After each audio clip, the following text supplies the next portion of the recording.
The sun's heat clung to the red gold stones of the Red Keep as Lord Eddard Stark faced the gilded doors of the small council chamber, his thoughts as sharp as the north wind. Varys' whispers had confirmed what his own eyes already knew. King Robert lay dying, and Cersei Lannister meant to plant her firstborn on the Iron Throne before his corpse cooled. Robb, Bran, and even little Arya flickered across Ned's mind like lanterns and snowdrifts. A reminder that honor cut both ways. But honor alone would not pry Joffrey's fingers from the crown. He stepped inside, boots clicking softly on patterned tiles. Renly paced in the shadows, fingering the pommel of his jeweled dagger. "Your grace will name me Lord Protector," Renly hissed, though no king yet breathed the words. Littlefinger lounged nearby, eyes hooded, tasting opportunity like Dornish wine. In the corner sat Ser Barristan Selmy, every gray hair ironed straight with duty. Ned's declaration, Stannis' rightful heir, was poised on his tongue when the chamber doors burst open, crashing back against marble. Jaime Lannister strode in armor bright as midnight frost, white cloak swirling. His face, carved perfection marred by something close to fear, scanned the gathered lords before pinning Ned with a look of raw decision. "Lord Stark," Jaime said, voice low enough that only those near the table heard. "I must speak with you. Alone." Renly snorted. Whatever schemes the Kingslayer plots, he can keep them. But Jaime ignored him, gauntleted fingers tightening until gold rumbled against gold. "I've ridden from the river gate with news. The Queen's sworn swords seal the throne room. She means to crown Joffrey before sunset, and name you traitor in the same breath." His eyes flicked to Selmy. "All of us, if we fail to kneel." A cold dread settled over Ned's heart, distinct from the northern chill he knew so well. Yet beneath that dread lay something harder, a certainty formed of steel and winter. "You would warn me?" he asked. Jaime's lips twisted. "My sister's madness ends today. Robert is dead." The words fell like an axe on oak. Robert, his friend, the laughing giant of the Trident, gone. Ned swallowed the grief raw, then studied the Kingslayer. "Why come to me?" Jaime drew a long breath. "Because Brandon Stark screamed before he died. And because the look in my sister's eyes now is the same fire I saw in Eris's. I'll not let another mad lion burn the realm." He met Selmy's gaze with something like apology. "Nor a golden cub be loosed to tear it apart." Littlefinger slid closer to Ned, voice dripping honey. "If Sir Jaime speaks true, Lord Stark, your window is a slit in an arrow wall. We strike now, or forever bend the knee." Ned weighed it. Honor was a blade that cut the one who wields it, old Nan had said. Yet sometimes it cut a clear path. "Ser Barristan," he said, "you commanded the Kingsguard to serve the realm. Will you stand with us?" Selmy rose, joints stiff with decades of kneeling to the wrong men. "I swore to protect the king, but the boy they call Joffrey was born of incest. He is no king." His voice rang like a sword striking metal. "I am yours, Lord Stark." Renly's grin grew feral. "Then let us gather blades. My own men still guard the king's chambers." "Not enough," Jaime said. "Cersei's house guards, number 200. And Tywin's host marches even now from Harrenhal." He glanced at Ned. "But the City Watch loves coin more than lions. With the gold I carry," he patted a heavy pouch, "they'll close their eyes when the wolf and the Kingslayer walk the halls." Littlefinger's brows shot up. Gold had been his language since birth. Cunning shift. "Sir Jaime, but should the watch fail, we fall on the mercy of steel alone." Jaime's shrug was feline. "Then let steel speak." Within the hour, whispers flew like sparrows across the castle. The City Watch flooded the Lower's Bailey, pikes gleaming orange in the dusk. Inside Maegor's holdfast, Ned's hand clasped the hilt of ice for the first time since arriving in King's Landing. Beside him, Ser Barristan bore his white and silver blade, its edge still keen from Robert's vanquished foes. Renly's storm cloak shadowed the passages, while Jaime stalked ahead, every stride a dare to the ghosts that haunted these walls. They reached the twin doors of the throne room. Lannister guards in crimson cloaks blocked the way, spears crossing. The captain's eyes widened at Jaime's approach. "Sir, your orders," he faltered. Jaime tossed a purse heavy with gold. "Stand aside, by order of the hand. Coin one where blood might spill." The guards stepped away, hearts lighter by 50 lions apiece. The doors groaned open. Inside, torches painted the iron throne in molten hues. Upon its jagged steps reclined Joffrey, a boy king crowned with his father's circlet too wide for his brow. Cersei stood at his side, smile poised like a cat above mice. Lord Swift, Crakehall, and Meryn Trant formed a half-circle of steel. Cersei's smile faltered as her twin strode in leading the enemy. "Jaime," she breathed. "What madness is this?" "The kind that ends with peace," he replied, voice calm as cold steel. "Stand down, Cersei. Let the rightful king take the throne." She laughed brittle. "Our son is rightful. He wears the crown." Ned stepped forward. "That crown belongs to Stannis Baratheon, by law and blood. I hold Robert's sealed decree naming me protector until Stannis arrives." He unfurled the parchment, silk ribbon still crimson with the king's last seal. Joffrey's fretful eyes darted between parchment and mother. "Mother, is this treason?" "Treason is written on his face," she hissed, but her gaze never left Jaime, as though by staring she could bind him again to her will. Jaime spoke before she found the words. "Joffrey, by my oath as Kingsguard, I cannot let you sit a throne not yours. Step aside." Cersei's scream ripped through the chamber. "He is your blood." "He is yours," Jaime corrected softly, "and mine. Which is why I refuse to see him die for your ambition." He drew his sword. Valyrian steel whispered free like winter air. "Sir Meryn, Sir Boros, will you keep faith with a false king?" Meryn Trant faltered. His eyes lingered on the golden lion at Jaime's breast, on the city watch filing through doors behind the Northern Lord, and on the parchment bearing Robert Baratheon's final command. Knights had wagered their lives on poorer odds. He stepped back. Boros Blount, forever the lesser blade, followed. Cersei's face sagged as support peeled away. "You would choose him?" she asked, voice raw. Jaime's eyes glimmered. "I choose the realm." At a nod from Ned, gold cloaks surged, seizing Cersei and the boy king. Joffrey shrieked curses, voice cracking. Ice's flat kiss silenced him. Ned pressed the steel gently beneath the child's chin.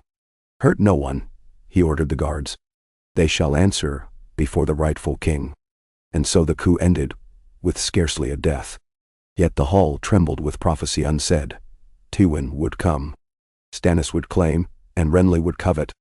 Beyond the walls, banners would gather like thunderheads.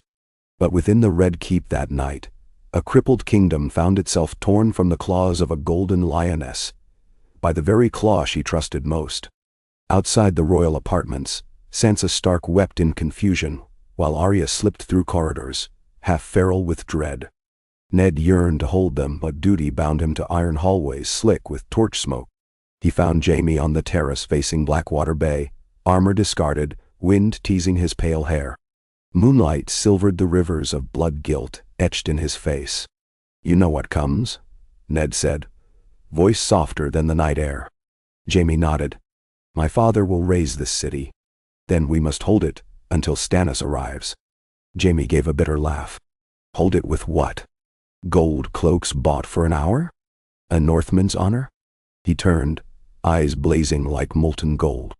"But I will stand, for every vow I broke at Aerys' feet. I will keep 10 now." Ned laid a hand upon the Kingslayer's shoulder, an unlikely fellowship born of snow and lion fire. "Then we stand together." Dawn crested, bleeding pink across the sky. Ravens soared from the rookery, wings whispering of change.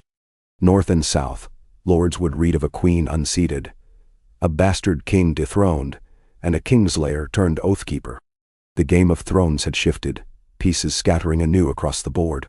In the Tower of the Hand, Ned penned letters, one to Winterfell, bidding Cat keep the young wolves safe, one to Stannis, commanding his swift approach, and one, private and sealed, to Tywin Lannister at Harrenhal. He wrote of Jaime's choice, of mercy shown to Cersei and Joffrey, and of the sword that now stood between war and peace. By candle's edge, Ned signed his name and wondered if ravens could carry hope as easily as fear.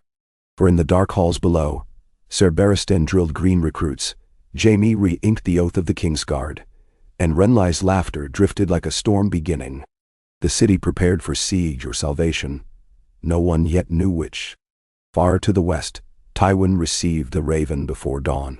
His fist crushed parchment until wax bled over steel rings. He saw his house divided, his legacy imperiled by the son for whom he'd carved kingdoms. Yet Tywin Lannister never flinched from ruin. He merely forged it into victory. And so his army quickened its march, banners snapping like hungry lions under a hard autumn sky. Back in King's Landing, Ned and Jaime climbed the serpentine steps of the White Tower, where the old Maester Pycelle hovered, feigning frailty. They stood before the Iron Throne, empty now, its shadows long in morning light. Jaime's eyes lingered on its cruel beauty. Forged by dragon flame, he murmured. So many blades. So many vows. Ned handed him Robert's warhammer, retrieved from the crypt where Pycelle had hidden it. "These are your father's chains no longer," Ned said. "Choose which you bear now." Jaime hefted the hammer, feeling its brutal weight. "I choose the realm." Ned nodded. "Then let us forge peace from steel." Outside, bells told the king's passing. Slow, sonorous, final. The city held its breath between one heartbeat and the next, waiting to learn whether its future would be written in blood or in the brittle ink of alliances. On the battlements, Arya Stark watched ships rocking in the bay, her eyes bright with unspoken questions. Somewhere deep within the castle, Sansa whispered songs to a grief-stricken queen mother, now stripped of crown and children alike. And down in the dungeons, pettier Baelish counted possibilities, as other men counted coins. Night fell again, cloaking the capital. Fires lit atop every tower, signaling to the world. Kings had died, tyrants unseated, and a wolf and a lion now shared the same watch. Whether that watch would break beneath the weight of the world, or stand eternal, no raven yet dared to say. A hush settled over the Red Keep that winter morning, the kind of quiet that came only after too many oaths had been spoken, and too much steel drawn to break them. Yet inside the Tower of the Hand, parchment and quills scraped with an urgency that belied the illusion of peace. Ned Stark stood at a map-strewn table, sun-spread ghosts flickering across the rivers and roads painted there. Each black line of ink on sheepskin was a lifeline for the realm, or a noose. Ser Barristan Selmy watched him measure the distance between Harrenhal and the capital. "If Lord Tywin forces the trident," the old knight murmured, "the city will starve before snow falls." Ned's jaw set. "Then we hold the river crossings. River Run will help." He glanced to the opposite wall where Catelyn's raven had been pinned, her neat hand reporting Edmure's banners rising. Still, his gut twisted with a chill that had nothing to do with winter. Robb was far away in Winterfell, and the wall farther still. Every choice left one of his children beyond his reach. A door creaked. Jaime Lannister entered wearing the white cloak of the Kingsguard, and a suit of plain steel newly forged to replace his too shining gold. In sunlight, the mail looked almost stark gray. He set a sealed letter on the table. "From my father," he said. Ned broke the wax and skimmed the lines. Tywin demanded Cersei and Joffrey released at once. Jaime returned to Lannisport, and the city gates thrown open before his host reached the Blackwater. "He grants us 2 days to comply," Ned summarized, voice flat. Jaime leaned against the table, knuckles whitening. "When I was 19, he said, Tywin gave me a horse and new spurs for killing the Smiling Knight. Now I suspect the same reward waits if I ride to parley. You cannot go." Ned slid the letter aside. "Your father will seize you the moment you cross the lines." "I know." Jaime's half-smile was brittle. "Which is why we answer him here, together." Sir Barristan cleared his throat. He means to frighten you, Lord Stark, but Tywin Lannister does not take gates by bluff. If he means to storm the city, the Kingsguard must prepare. A sharp rap on the door forestalled Ned's reply. Arya burst in with her practiced sword clutched like a real blade. Sansa trailed behind, cheeks blotched from crying. Father, Arya said. Grand Maester Pycelle is with the Queen again. She spat the title like sour milk. He's whispering to her even though you said she was prisoner. Ned sighed. I said she was guest under watch, but I'll speak to Pycelle. Speak to me first. Littlefinger appeared behind the girls, sliding between armored men with serpentine ease. Your guests multiply faster than rabbits, Lord Stark. A dozen Tyrell riders arrived with a message. Renly has left the city by night. Jaime's head snapped around. Left. Like a fox with lamb chops tucked under his arm. Littlefinger twirled his beard. He takes Ser Loras, 100 knights, and the gold of House Tyrell. The jousting champion of the realm now tiptoes south by the Roserad, likely to Highgarden. Damn. Ned's hopes of keeping Renly as an ally evaporated. So he means to challenge his brother's claim. Or buy it, Littlefinger said. The Reach bleeds silver and grain, both useful in war. Ned looked again at the map. The Stormlands lay to the east, Reach to the south, Riverlands northwest, and Lannister forces already east of the God's Eye. The realm was a wheel with King's Landing at the hub, and every spoke now threatened to break. Honor, he reminded himself, must be a shield as well as a sword. But a shield of parchment would not stop Tywin Lannister. Only men, and women, could. Deep in the damp cells of the dungeons, Cersei paced like a lioness in too small a cage. Iron bars hemmed the Queen's grace. Rough stone mocked her silks. Yet her eyes burned bright as wildfire when Pycelle shuffled to the grate. Grand Maester, she purred, tell our friends beyond I remain unharmed, or there will be no Lannister coin left for your leech jars. Pycelle's beard quivered. I serve the realm, your grace. You serve yourself. Cersei's smile was knives. When the city falls, and fall it will, you shall plead on those knees you pretend are frail. On the straw-strewn floor, Joffrey hugged his knees. Rage simmered beneath green eyes dulled by fear. Mother, Sir Elyn will take their heads when grandfather comes. Yes, she whispered, smoothing his golden hair. When lions roar, wolves scatter. Yet somewhere above them, a different lion walked free, and every shuffle of Jaime's boots echoed in Cersei's skull like betrayal. She clasped Joffrey tighter, nails digging into his arm until he winced. How many daggers hid in her smile now? Pycelle left hastily, promises of more milk of the poppy fading behind him.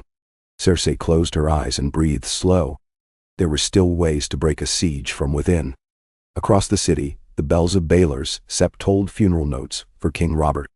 The Silent Sisters prepared the body for its final journey north, a caravan Ned insisted upon to grant the king the same respect Winterfell gave its dead. But every tolling bell reminded small folk that a crown lay empty. Rumor filled the gap. Some said the hand would crown Sansa Stark a northern princess queen. Others whispered that Jaime Lannister meant to seize power for himself. Kingslayer turned king.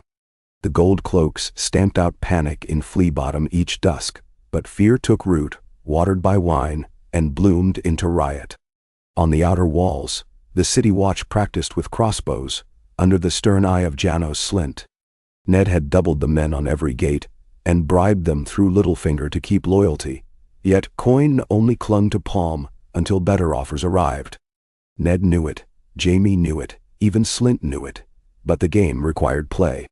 That afternoon, Ned walked the Mudgate ramparts with Jaime to survey defenses. Ships from Dragonstone rode at anchor outside the chain boom. Stannis' vanguard, bright with fiery hearts. Stannis himself was a day behind, sails black against a pale horizon. Ned felt hope and dread coil as one. Stannis was Robert's lawful heir, but the older Baratheon was hard as cold iron. He would accept no rival claims, no compromises, no lions at court. The city must be ready to open its gates to him, or fight behind closed ones. Jaime leaned over the crenellations. When Stannis arrives, half the court will flee. He obeys the law written, but not the law of hearts. He will name me kinslayer and treasonous. He will name you as regent who sheltered traitors. If Stannis follows law, he cannot condemn those who defended it, Ned argued. Jaime snorted. Ask Davos Seaworth how mercy feels after Stannis grants it. Ned could not deny the sting. Davos lost fingers for smuggling onions, paid a king's ransom in blood because justice demanded symbolic punishment. Winter teaches hard lessons, but Stannis pours ice on stones until the cracks show. Still, Ned had chosen his path. He would not step back into shadows. We honor the king's command, not ambition. If Tywin meets Stannis on the field, we stand with Stannis. And if Renly claims a crown in Highgarden, then the realm faces 2 kings, and a 3rd Lannister army. Gods help us. Jaime closed his eyes briefly. I once dreamed of leading the Kingsguard beside the truest king alive. He blew out a breath. Apparently, I must settle for second truest. Ned almost smiled. That makes me what? 3rd truest? You did kneel to Robert, not to the law, Jaime said, opening one eye. But that was a kindness to queer the counts. A horn called from the parapet. Dust clouds rose west of the city. Jaime's fingertips tightened on stone. Tywin. Ned's own heart stuttered. But a rider galloped ahead under a crimson banner quartered with purple grapes, the sigil of House Redwine. The Reach, Ned breathed. Renly means to siege us first. Yet when the outrider crossed the bridge, he bore a scroll from Highgarden, sealed with a rose. Margaery Tyrell's delicate script offered bread and meat for a starving capital, in exchange for one simple pledge: recognition of King Renly Baratheon. Jaime laughed bitterly. Renly would choke us with generosity. Clever as a cat. Ned turned away. Send a raven refusing. Bread bought at the price of law is bread soaked in blood. Blood tastes better with honey, Jaime observed, but he let the scroll burn in the brazier all the same. That night, Ned convened the remnants of the small council in the dim council chamber. Ser Barristan stood stiff at his right. Jaime lounged at his left. Littlefinger toyed with a quill. Varys fluttered in silken lavender, and Maester Luwin, summoned hastily from Winterfell when Ned dismissed Pycelle, sat blinking like an owl newly disturbed. All others had fled or declared sides. Ned spoke first. Tywin's host crosses the Blackwater Rush tomorrow or next. Stannis' fleet anchors by sunrise. We are the city's spine. If we break, the realm breaks. We must present one voice. Littlefinger dipped a quill. A voice loud enough to silence 2 roaring lions and a stag with iron in his skull. Best of luck. Varys' smile wrinkled. Whispers say Lord Tywin dallies only until his scouts find a ford north of the city. He may swing wide, cut Stannis off while we choke on siege. Or he may cut us first. Jaime drummed fingers. My father knows Stannis will not parley, so he takes the easier target. Ser Barristan's white cloak rustled. We have 2,000 gold cloaks, perhaps 1,500 men-at-arms loyal to noble houses in residence, 300 reached from the Vale, and 1 Kingslayer.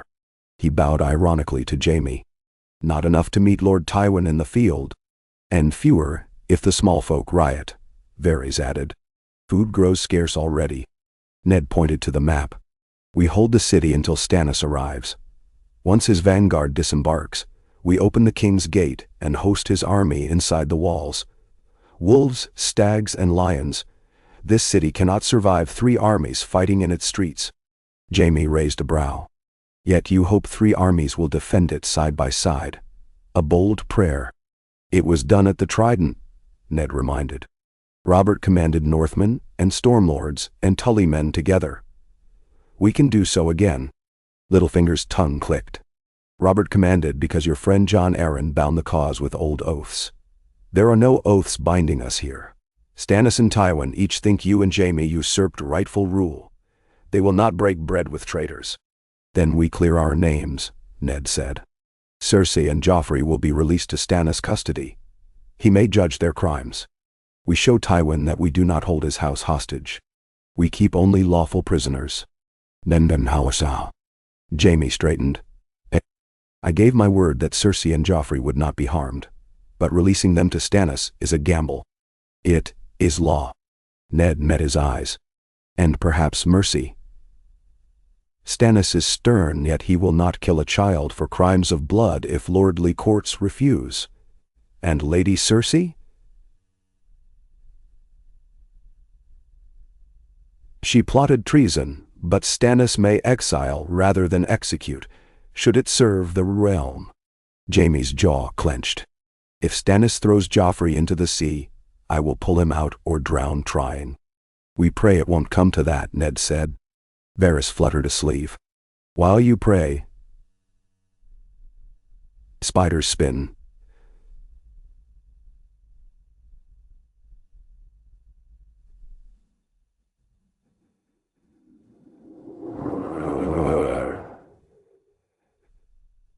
Cersei retains allies even in chains. Your jailers whisper of gold and pardons. She may escape before dawn. I doubled the guard, Jaime said. If they take her, they'll drag me with them. Littlefinger smirked. Spoken like a man certain of his comrade's price. Enough, Ned snapped. We cling to suspicion like raft boards. It helps nothing. Sir Barristan knelt, head bowed. Command me, Lord Stark. I will hold the Red Keep or die. Then, his fealty reminded Ned of all the knights still sworn, and he found strength there. We will weather the storm. We gather the small folk into the inner city, ration food, and ready the chain across the river. We inform Stannis that King Robert's final decree named me protector, and that we await his rightful claim. Littlefinger whistled. You will yield the city the instant he lands?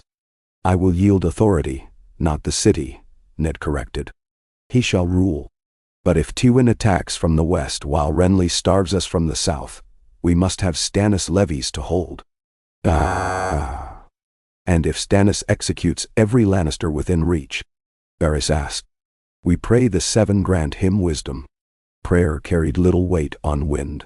By dawn, gray sails dotted the Blackwater like lumps of granite. Stannis' fleet, row upon disciplined row. Ned watched from Aegon's high hill while the chain boom cranked open. Soldiers in black and gold filed down planks, boots ringing iron. Davos Seaworth himself rode the first skiff, onion sigil bright on his tabard. When he mounted the quay, he bowed low to the hand. Lord Stark, Davos said, voice graveled by salt. His Grace thanks you for honoring his claim of right. He bids you stand before him in the Dragonstone flagship by noon to pledge fealty. And bring the Kingslayer. His eyes flicked to Jaime. Jaime's half-smile returned. I imagine I'll be feted as guest of honor. You will be judged, Davos replied without malice, by the one true king. Ned exhaled. I will come. They'll flay you, Jaime murmured as Davos strode away. Stannis sees my presence as challenge. He expects you to grovel or die. Then the wanderer. If I must kneel to uphold the realm, I shall, Ned said. But I will not betray the bargain we made. Jaime rested a hand on ice scabbard at Ned's hip. Then take your sword, Stark, just in case the Onion Knight forgets courtesy. Noon sunlight painted the Blackwater golden beneath rippling sails.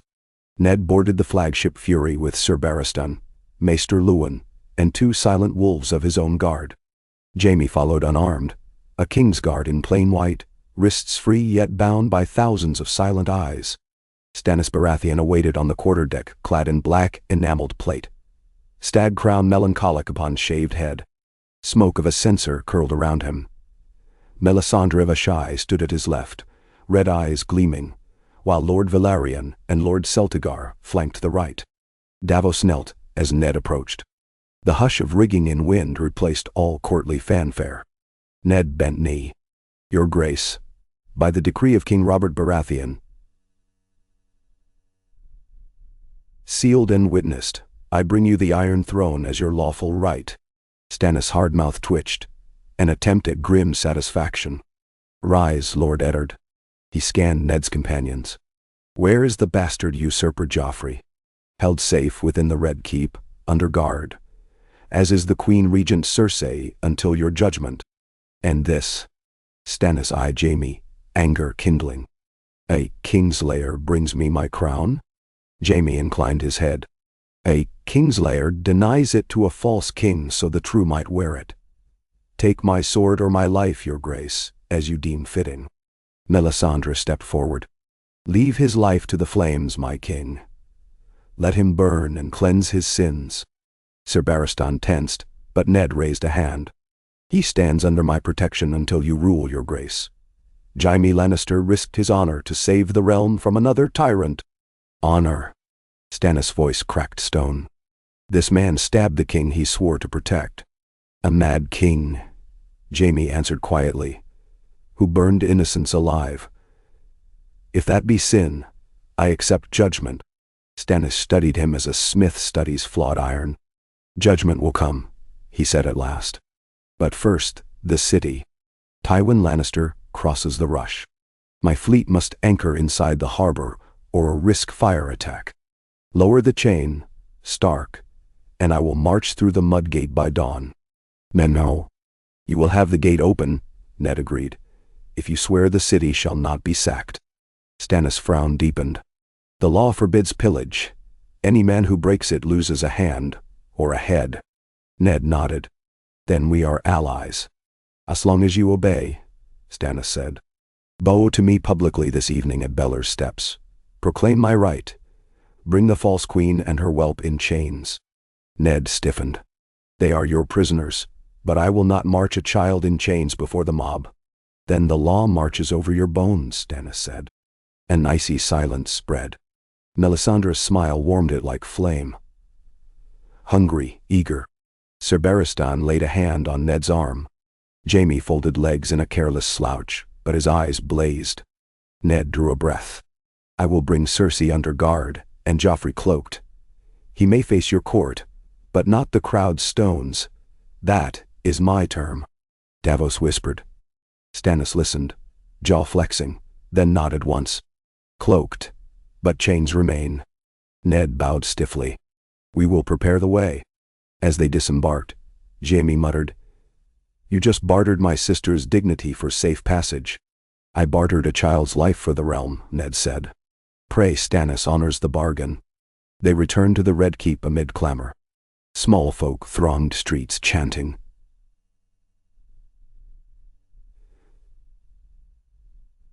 Stannis! Stannis! Bread riots exploded, then subsided when gold cloaks beat them back. In the Tower of the Hand, ravens flew with frantic wings. Letters to River Run, the Eyrie Sunspear, Old Town, anyone who might stay their hand. At sunset, Ned dressed in wolf-brown cloak trimmed with white corey. Jaime donned Kingsguard whites. Sir Barristan polished silver. They descended to the dungeons flanked by 40 sworn swords. Joffrey stood shivering when he saw them, but Cersei straightened like willow steel. No crown can bind me, she hissed as they shackled her wrists. Nor can chains hold a lioness. Jaime met her gaze. Listen to Lord Stark, sister. The boy will live if you obey. Her laugh held glass edges. When father's banners line the gates, you will beg my mercy. Perhaps, Jaime said softly. Pray I still have some to spare. They draped Joffrey in Baratheon black, hood drawn low. Cersei's green eyes burned emerald against the torchlight, as guards escorted them through postern corridors to Baelor's steps. Crowds swelled behind cordons, chanting, jeering, whispering prayers. Torches lit the monumental statue of Baelor the Blessed, casting claw-like shadows on stone. Stannis waited at the top, flanked by Melisandre bearing a red-gold banner. The High Septon hovered, uncertain which king to bless. Davos stood grim as tide-carved rock. Ned mounted the steps beside Jaime. The air smelled of pitch smoke and sweat. In a voice meant to carry, Ned declared, I, Eddard of House Stark, Lord of Winterfell, proclaim Stannis of House Baratheon, first of his name, rightful king of the Andals, the Rhoynar, and the First Men. Long may he reign. A roar rose, echoing off domes. Stannis raised a mailed fist. Justice will be done, he said. Bring forth the usurpers. Cersei's chains clinked as she was pulled forward. Joffrey stumbled, face half hidden. Melisandre's red eyes glowed brighter. At her gesture, acolytes set a tall iron brazier alight. Flames leapt high, painting Cersei's gold hair like poured molten coin. The queen met Ned's gaze, a silent plea. Perhaps for pity, perhaps for vengeance. He felt the weight of his promise to Jaime. "Your Grace," Ned said to Stannis, "I beg that the prisoners be confined until a formal tribunal. King's blood must answer to law, not mob." Stannis stared at the flames. Wind shifted. Smoke curling around him like a dragon's breath. "The boy will face trial," he said. "The woman, she carries treason in her womb and poison on her tongue." He turned to Melisandre. "What does your god demand?" "The fires of R'hllor spare no lie," she answered. "Let her taste the truth of flame." Jaime stepped forward, hands on the hilt gifted back to him minutes earlier. "Touch her, and you answer to me, Your Grace." Swords rasped. Tension snapped the air. Ser Barristan raised his blade to guard Ned. Gold cloaks fidgeted. The crowd hushed. Ned raised ice, point down. "Stannis, I gave you the city. Do not make me regret the gift by burning it in your first hour." Stannis's jaw worked. "Do you threaten your king?" "I remind him that mercy sits higher than wrath," Ned said. Robert ruled with laughter. "Your reign must not begin in screams." Davos stepped beside his king. "Your Grace, the hand speaks wisely. The people will love you for justice. They will fear you for fire. But love wins longer wars." Stannis' shoulders fell an inch. He gestured to guards. "Take her to the dungeons. The boy, too. Their trial awaits the morrow." Jaime exhaled. Melisandre's smile faded, but she bowed. Still, across the crowd rippled murmurs of disappointment. Some hungered for blood. Ned felt the ground tremble with unsatisfied rage, a reminder that the storm inside men's hearts may break walls as surely as siege towers. Later that night, in Ned's solar, the new king's demands arrived like winter ravens. Stannis required immediate mustering of city levies, purge of all priests save the red gods, and a tithe to build a new fleet. Ned read the scroll with mounting dread. Replacing one tyrant with another would not save the realm. He turned to Jaime, who lounged near the hearth, sipping watered wine. "Our alliance stands on ice. Stannis pushes too far." Jaime tipped his cup. "He's slow to bend. You must forge smaller victories. Feed the people. Hang looters. Promise justice. Do what Robert never could. While Stannis lines pyres. While we keep him too busy for pyres." Jaime flicked foxfire reflections from his wine. "Tywin arrives within days. If Stannis is still arguing with you about gods, my father will flank and slaughter. We must turn Stannis' eyes outward." Easier said. "Then find a threat he fears more than heresy." "My father." Ned's brows pulled. "You would have us ally with Tywin?" "Convince Stannis he needs Tywin leashed, not slain. Offer hostage exchange, Tommen for Myrcella, any token that binds swords instead of crossing them." "Damn?" Ned shook his head. "Stannis would sooner eat his own hand." Jaime leaned in. "Then we may all choke on ash together." A rap sounded. Maester Luwin entered bearing a wax tablet. "My lord, word from the Riverlands. River Run is under siege. Lord Tywin's outriders burn the fields. Blackfish Tully calls for aid." Ned closed his eyes. "Another front." "The front," Jaime corrected. "Tywin knows if he crushes River Run the North marches. He forces you to split." Ned's thoughts raced. "We need Robb. The North can break the siege. And leave King's Landing with no loyal guard," Jaime said. "Tywin counts on that. Unless," Littlefinger purred from the doorway, "we turn the siege to our advantage."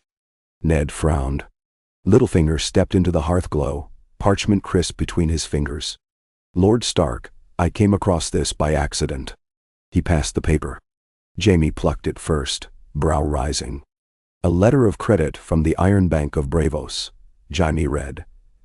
For 500,000 dragons, pledged to house Lannister for immediate war expenses. Seized with a messenger arrested outside the Gate of the Gods, Littlefinger explained. Officially, only the hand may confiscate such funds. Consider them a gift. Ned realized at once what Baelish suggested. Bribe the gold cloaks anew, pay for grain, hire cell sales. War chest enough to hold a season.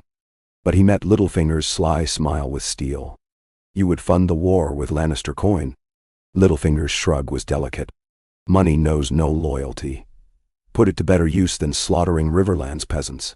Jaime's gaze turned inward. My father would scorch every field to reclaim those dragons.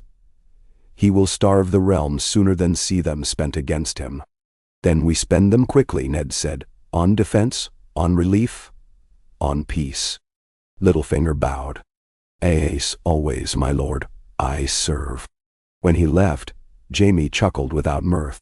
Peter Baelish selling Lannister gold to Starks. The world turned stranger than a mummer's show.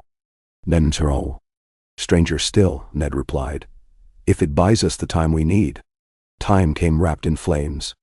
2 nights later, watchmen rang the bells as torches dotted the western horizon. Tywin Lannister's vanguard had reached the city, campfires spilling like blood along the Blackwater's far bank. Ziga towers rose, their wood gleaming golden in the torchlight like the mane of a giant lion. Stannis ordered sorties at dawn. Ned argued for holding the walls. Jaime stood between, urging patience.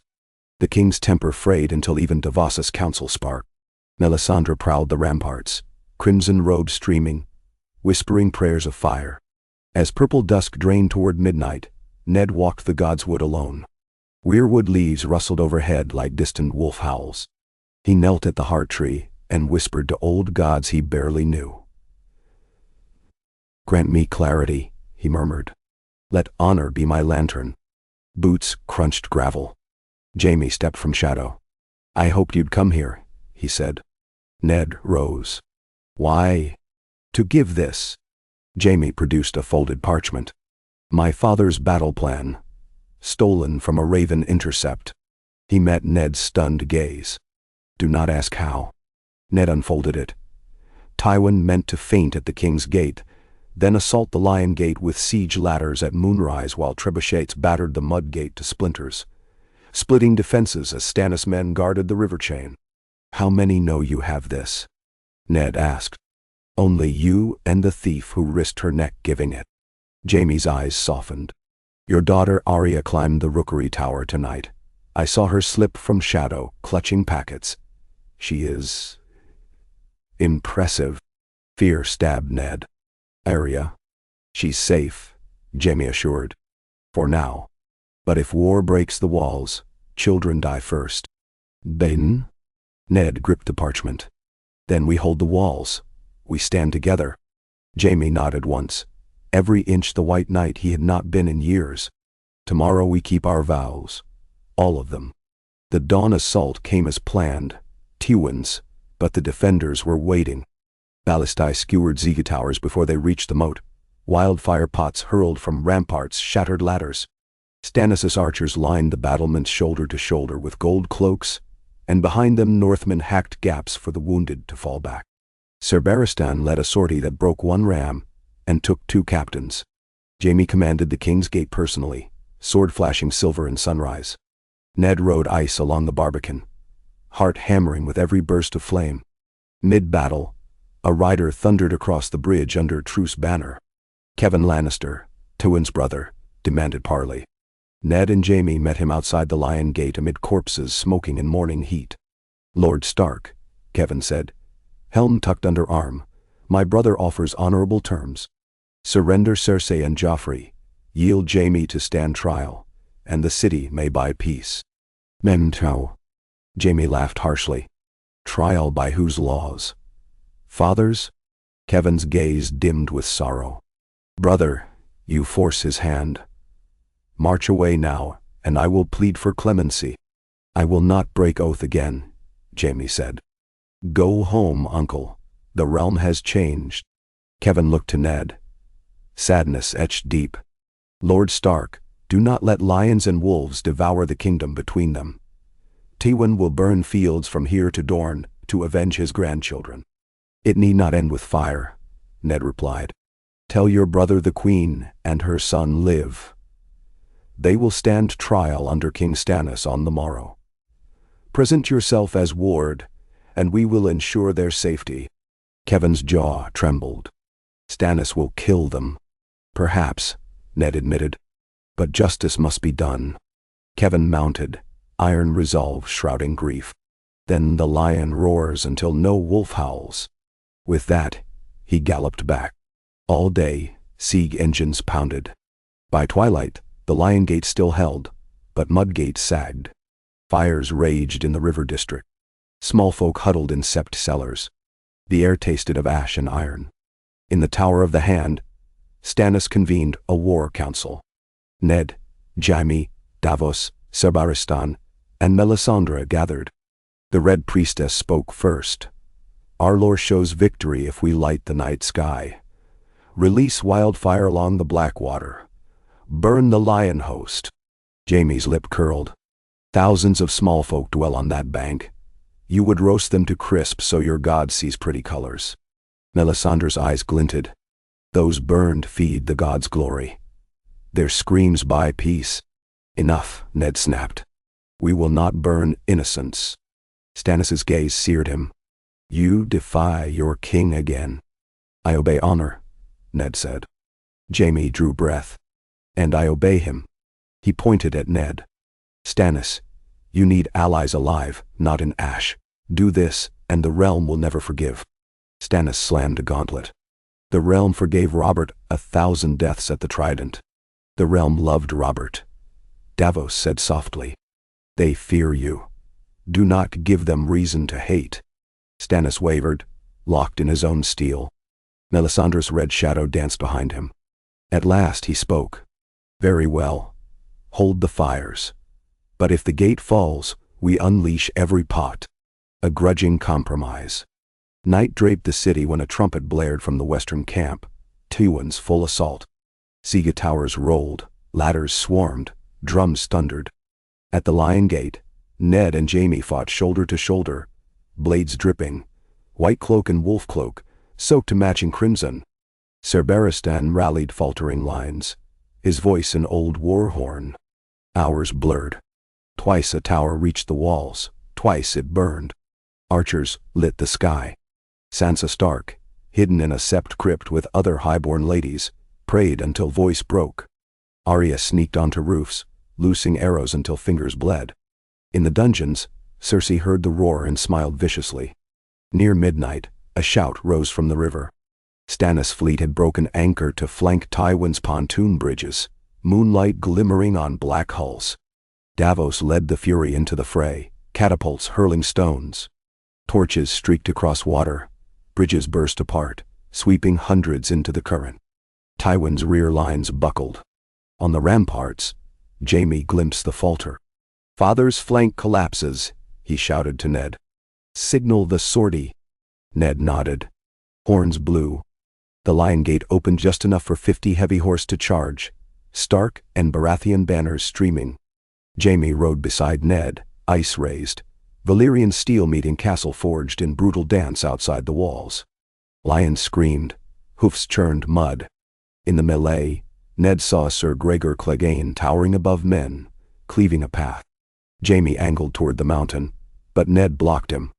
Not your fight, Ned shouted. Hold the line. Back-swung sword nearly took Ned's ear. He ducked, cut down a knight in crimson, then pressed forward. Around him the battle tide shifted. Tywin's men fell back toward shattered bridges, hemmed by burning wagons Stannis sappers had lit. Horns signaled retreat. Dawn-painted horizon pale rose, by the time the last Lannister banners vanished beyond arrow range. The dead carpeted fields, wolf, stag, lion alike. But the city still stood, chain-raised walls intact. Bells rang victory, but the sound carried sorrow. Ned dismounted by the gate. Blood soaked through his cloak, though little of it was his. Jaime limped beside him, one gauntlet empty where sword dropped from cramping fingers. We held, Jaime rasped. For now, Ned agreed. A hush fell. Sir Barristan approached, helm in crook of arm. "Lord Stark," he said, "the king summons the prisoners to trial at sunrise." Ned's throat tightened. Battle's aftermath left no time for justice's measure. "Have the High Septon convene at the throne." Jaime touched Ned's sleeve. "Promise me." "I cannot govern Stannis," Ned whispered, "but I will stand witness." In the throne room, torches flickered like ghosts. Stannis sat upon the Iron Throne for the first time, crown of antlers glinting. Melisandre stood behind, red silk licking spines of swords. Davos, grim but resolute, held a parchment list of charges. Lords Valerian, Celtigar, and Selmy ringed the dais. Guards dragged Cersei and Joffrey forward. The queen's gown torn, yet her poise unbroken. Joffrey's eyes were glassy with exhaustion and fear. Stannis' voice echoed. "Cersei of House Lannister, you stand accused of treason, adultery, and oath-breaking. Joffrey, styling himself king, stands accused of false rule and murder through command. How do you plead?" Cersei lifted chin. "I answer nothing to a usurper." Stannis' knuckles whitened. "Then the court finds you guilty by confession." Joffrey sobbed. "Uncle, please." Stannis eyed him. "I am no uncle to bastards." Ned stepped forward. "Your Grace, grant mercy." The boy was led by his mother. "Exile him to Casterly Rock. You show the realm your strength tempered by compassion." Melisandre interjected. "Only blood pays for blood. King's blood most of all." Jaime took one pace, hand on sword. "Touch him, and you die." Spears leveled at Jaime. The Kingslayer bared teeth. Stannis' face hardened. "Stand down or forfeit life." "Do you wish to begin your reign with child-killing?" Ned asked, voice loud. "The realm will curse you as it cursed Aerys." Stannis' stare flicked from Jaime's defiance to Ned's plea, then to Davos. The Onion Knight spoke softly. "Your Grace, mercy here costs no victory. The people rejoice this dawn. Do not stain rejoicing with needless death." For long heartbeats, the hall held breath. Then Stannis exhaled, long and ragged. "Very well. The boy shall be confined to Dragonstone until his majority, after which he may choose the wall or service as squire in another house. Should he marry, or take arms without my leave, he dies." "Nan," Cersei gasped. "You take my son, but not me." "You chose treason," Stannis said. "The penalty is life forfeited." Melisandre reached for torch, eyes blazing. "Let the fires proclaim." "Hold." Jaime strode to the foot of the throne, dropped to one knee. "Take my life for hers." Shock rippled. Ned's heart lurched. Cersei stared, part disbelief, part longing. Joffrey cried out. Stannis' brow furrowed. "You would die for the queen who betrayed you." Jaime's voice cracked. "For my children. They need a mother. I have forfeited their love already by serving oath and realm. Spare her, and I will take the black or the flames. Your choice." Silence deepened. Finally, Stannis rose. "A Kingslayer offering himself for justice. Your father would call this another trick."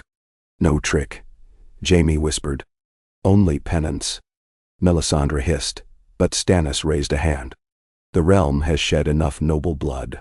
"Very well. Cersei Lannister, I commute your sentence to life at Casterly Rock under guard. Jaime Lannister, you will ride to the wall within the fortnight, take vows, and serve the Night's Watch until death. Break these terms, and both die." Then, relief and despair swept faces. Cersei's tears fell, but she clasped Joffrey close. Jaime bowed head, shining hair hiding eyes. Stannis turned to Ned. "Arrange the escort north, and ready letters to every lord.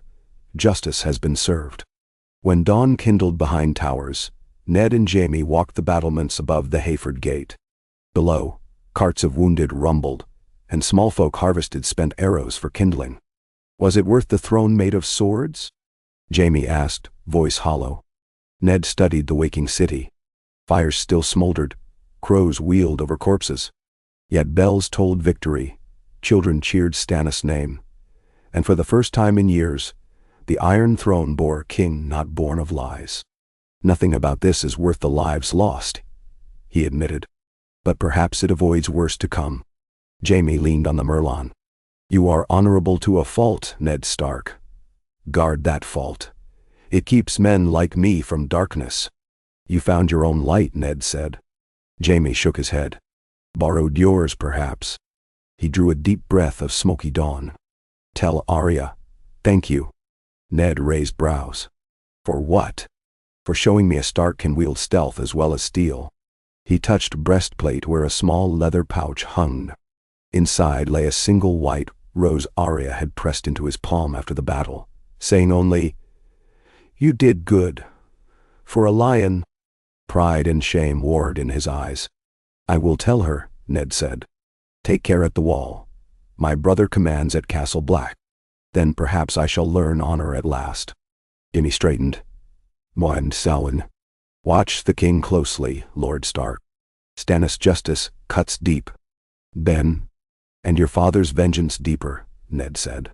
"We will need every sword and every heart to bind the realm."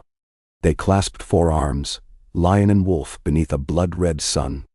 In the days that followed, Tywin Lannister withdrew across the Trident, wary of Stannis' fleet and the wildfire Ned now stockpiled.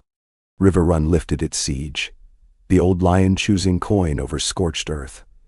Littlefinger delivered Braavosi gold to settle indemnities.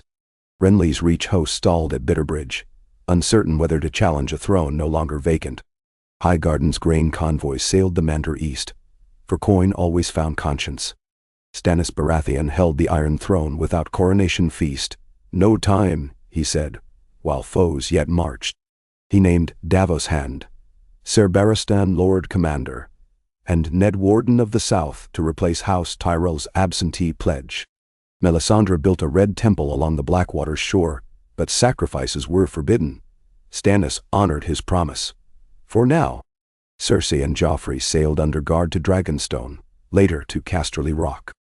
Jaime rode north with a dozen black brothers, leaving behind White Cloak and Golden Name. At Queen's Gate he turned once, searching ramparts. If he saw Cersei's shadow in the window or Arya's waving hand, none could tell. Months later, ravens would speak of wildlings massing, of direwolves howling beyond the wall, and of a kingslayer standing watch under frozen stars. Golden hair turned silver in moonlight. But that belonged to another song. For now, in King's Landing, small folk spoke of the day of 3 armies and the night without fire. They whispered of the wolf hand who saved a boy king from the flames, of the lion knight who traded crown for honor, and of the grim King Stannis who accepted justice from the mouth of a Stark. Some said the 7 themselves had bent to old gods. Others said shadows and red flame guided fate. Only Ned Stark, gazing out over the winter sea, knew the truth, that every choice, honorable or damned, bound the realm tighter than any crown. And he swore, with every breath left, to keep that bond unbroken, until the snows came for them all. Ned Stark rose before dawn, long before the bells could weave their melancholy across the Red Keep. The winter sky over Blackwater Bay was cloud-heavy, violet on the edge of slate, and dawn crept like a wounded thing across the rippling water. Snowflakes, one here, another there, dropped from the sky in silent challenge to the southern spring. A northern man would have called it flurry, but to the small folk of King's Landing it was sorcery made visible. They would gossip about the omen all day, Ned knew, and perhaps that was fitting. The realm stood in the balance between seasons, kings, and creeds, and nothing felt holy of one world anymore. He found Stannis already on the ramparts, hands clasped behind his back, iron crown glittering in the half-light. The king had not slept. The grim set of his shoulders told Ned as much. Below them, soldiers moved like ants along the battlements, repairing stone battered by Tywin's trebuchets. The air smelled of charred timber where houses had burned, but did not blaze so high as wildfire. They had stopped Melisandre's plan, but Flame's breath lingered just the same. Stannis did not turn when Ned approached, yet his words carried the weight of acknowledgement. "Davos says Tywin camps at Duskendale now. He sells our retreat as tactical, claims he broke my fleet. A muscle jumped at the corner of his jaw. The lion has a talent for turning his own ruin into rumor. Jaime's letter reached Castle Black, Ned said. A raven came at first light. Lord Commander Mormont confirms the Kingslayer took vows 2 days past. ... He adds that winter haunts beyond the wall. Strange dead things stirring again. He begs for men. Dai. Stannis' gaze stayed fixed on the snowflakes. Winter storms outside and within. The Night's Watch will have what help I can spare, but the realm bleeds here. He exhaled, breath white. Renly rallies the Reach with honeyed words. If Highgarden bends, we face twice the numbers Tywin can muster. We cannot linger. I will march in a fortnight. Ned nodded, though dread hollowed him. The north was far. Deary wolves howled beyond the wall. His girls remained vulnerable in a city that loved no lord for long. If you march, he said, leave me charge to keep the peace here. The city may distrust your queen's god, but they trust the bread I ration, the justice I made. Stannis' eyes, flinty even in dawn's first pink rays, slid to Ned. You served Robert with honor, though you disapproved of his vices. Serve me the same, and I'll keep my word. You are warden of the South. Hold the capital. Hold the court. Feed my people. Then ride out with what you must, Ned said. But take Davos, and leave Melisandre. The king's brow creased. For a heartbeat Ned thought he would refuse, yet Stannis surprised him. She remains, he said. The city must learn the fires need not devour them. She will tend the Red Temple, and advise you. He almost smiled at Ned's grimace. Think of it as penance. They parted in silence, but the pact felt iron fast to Ned. Stannis would bear his banners north and west to break Renly's growing power, while Ned, the foreign wolf, must cradle a city of knives.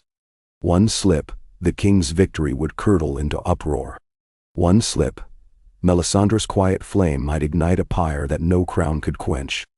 By mid-morning, Ned convened a council in the Tower of the Hand, its tapestries newly hung to hide the scorch marks from wildfire pots flung in the assault. Maester Luwin read Tywin's latest ravens. Lannister envoys hawking tales in Old Town and Sunspear, begging coin and swords. Varys, robed in sober gray instead of lavender, reported seeds of rebellion among the faith militant. Whispers that Stannis' Red Priestess mocked the Seven.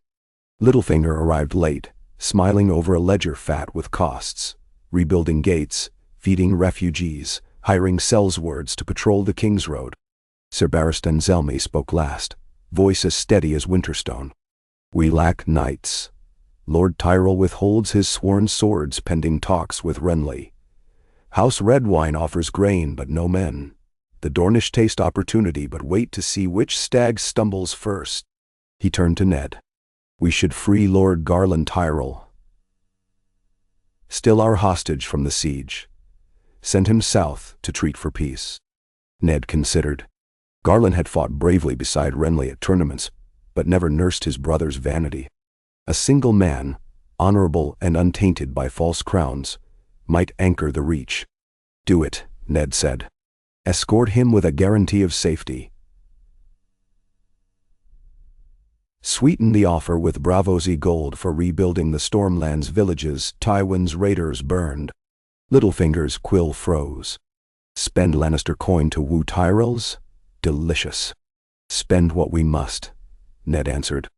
Every dragon in that chest goes towards staving off war, not winning it. His eyes went to Varys. And what of Dorne? The spider's smile was slight. The young Prince Trystane still yearns for Myrcella. A marriage once promised might yet bloom into alliance. The girl is no longer heir to a throne, merely niece to a king. Some Dornish find that relief, not insult. Ned's stomach nodded. Myrcella remained at court, far from her mother. A gentle girl, polite, yet every day her eyes showed more fear. Trading her hand felt cruel, yet in Westeros, daughters were pawns. He remembered his own, and pain pierced. Still, duty pressed. Send word to Prince Doran, he said. Terms: sustenance shipments crossing the Boneway, Dornish spears for the Stormlands, in exchange for Myrcella's betrothal when she turns 14, and full pardon for any Dornishman charged under Robert's reign. Mercy coin, Varys whispered. You spent it lavishly, my lord. Better mercy than blood, Ned said. Melisandre appeared then, gliding silently as a cat, crimson skirts whispering. All eyes shifted. Mercy is not always the god's will, she intoned. The fire shows me shadows. The lion with the golden hand still stirs storms in the north. A stag crowned in flowers raises sword against his brother. And across the sea, a dragon queen gathers flame and screams for vengeance. Her fire may yet consume all. Ned's patience frayed.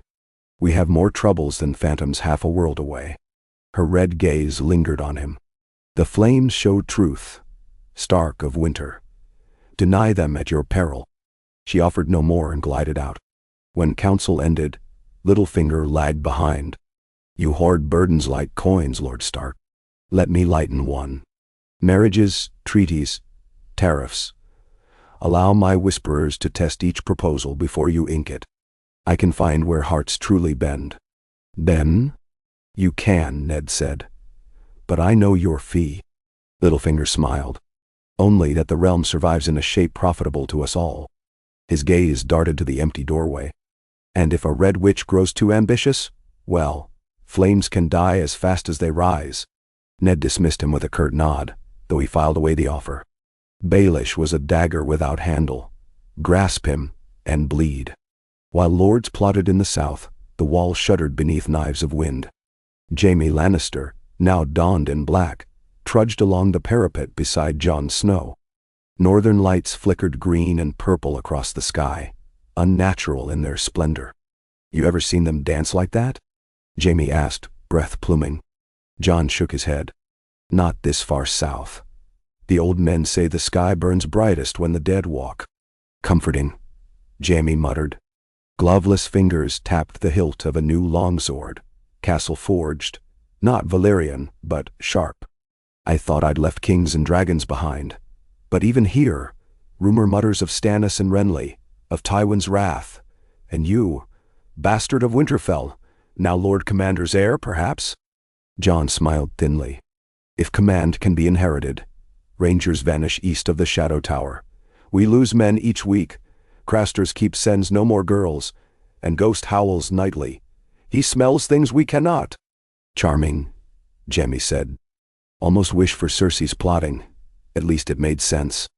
He looked northward, eyes searching endless forest. Does honor help here, Jon Snow? It helps me remember who I am, Jon answered. And sometimes that's all a man has. Jaime's chuckle turned into cough as wind sliced. Honor, vengeance, faith. Every king claims one. Yet none guard the wall but outcasts. Perhaps the realm's true shield is men who lost everything else. Menderwine. They shared silence, both hearing distant horn blast. One for rangers returning. But no answering blasts followed, no figures appeared. The wall remained an island of stone in a sea of darkness. That night, ravens fluttered into Castle Black, with tidings of wildling hosts massing under banners scarlet, with a fiery hand. Some said it was Mance-Rayder raising a red god's banner. Others whispered darker things. Dead ravens falling from skies, messages cut with ice. Jaime read the parchment and felt cold deeper than any northern wind.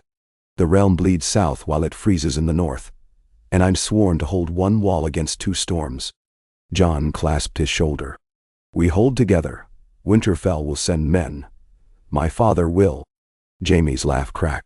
Your father fights to keep a throne from burning. Yet he looked toward the dawn that never really came in those latitudes, and hoped the wolf still had strength for another war. In King's Landing, Arya Stark haunted the Red Keep like a shadow in braids. She slipped between guards, listened at doors, memorized secret passages shown once by a dancing master from Bravos. Every day she trained with wooden swords in unused courtyards. A Northman named Jory Castle coached her footwork, while Gendry, once a king's bastard, now a smith in service to Lord Hand, tempered her blades.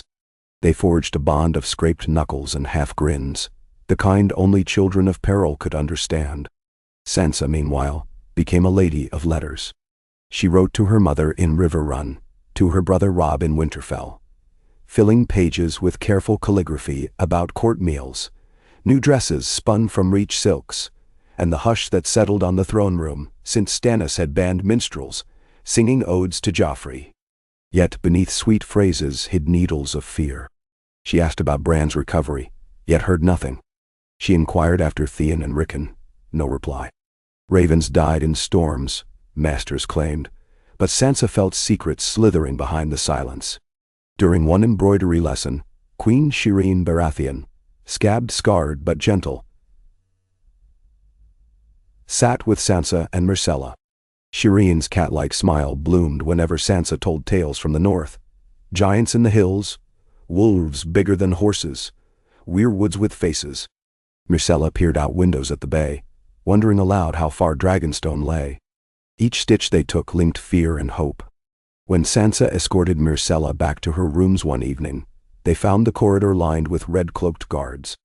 Melisandre stood before Myrcella's door, hands cupped around a clay lamp whose flame danced crimson. "The child must see the light," she murmured.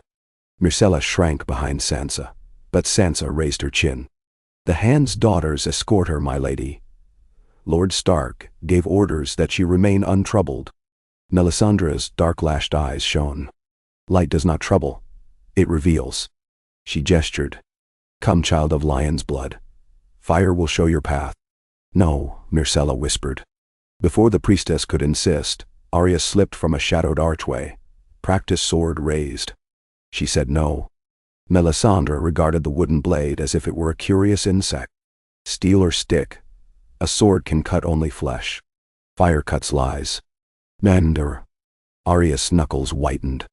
"Back away or I'll feed your fire with your own hair." Sansa gasped. Guards bristled. A tense moment stretched, then Melisandre smiled. "Another day then." She turned, red skirts whispering, leaving the smell of smoke behind. That night, Sansa wrote to Ned, trembling with anger she scarcely understood. Her father read the letter by candlelight and felt the edges of a precipice. He summoned Melisandre at once, demanded she withdraw from the princess's chambers. She listened, scarlet lips curving. "The throne hinges on blood of kings," she said. "Your mercy endangered us once already. The boy Joffrey yet lives. His blood might sate the shadows drawn to us. Or the girls. One must serve light." Ned's voice cut like ice. "Touch either and you serve death." Melisandre bowed as one indulging a child's tantrum. "We shall see whose God answers first." After she left, Varys emerged from the tapestry behind Ned's desk. "Clever priests rarely risk their own skin, but her king listens. So long as Stannis hears her whispers, none of us sleep well." "What would you counsel?" Ned asked. "A better whisper in the other ear." Varys spread his soft hands. "Kings bend to what they love.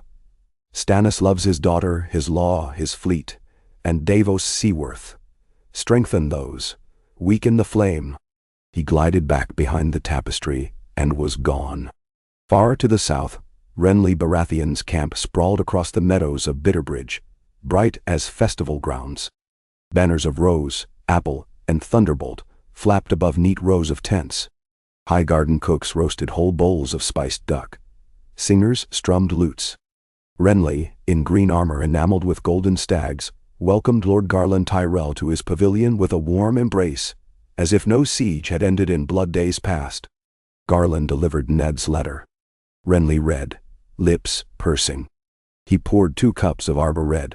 "My brother once told me Ned Stark was the quietest bear in the woods," he mused. "But he sends honey with claws inside." He passed the 2nd cup to Highgarden's knight. "What say you, Garland? Does my brother hold the throne by right or by fear?" Garland's answer was slow. "Stannis keeps the law, sir. He spares my family and pardons Highgarden's men. Yet the realm curls from his shadow. Men are mighty. Shadows need light," Renly said, then chuckled. "Or perhaps torches." He strode to the entrance where Brienne of Tarth stood, vigilant. "Brienne, escort my lords to the council. We ride dusk tomorrow. If King Stannis wants the city, he can have its walls. I want its heart. That heart, Renly believed, beat not in stone towers but in fields where grain grew, in villages where small folk toasted the memory of King Robert's laughter.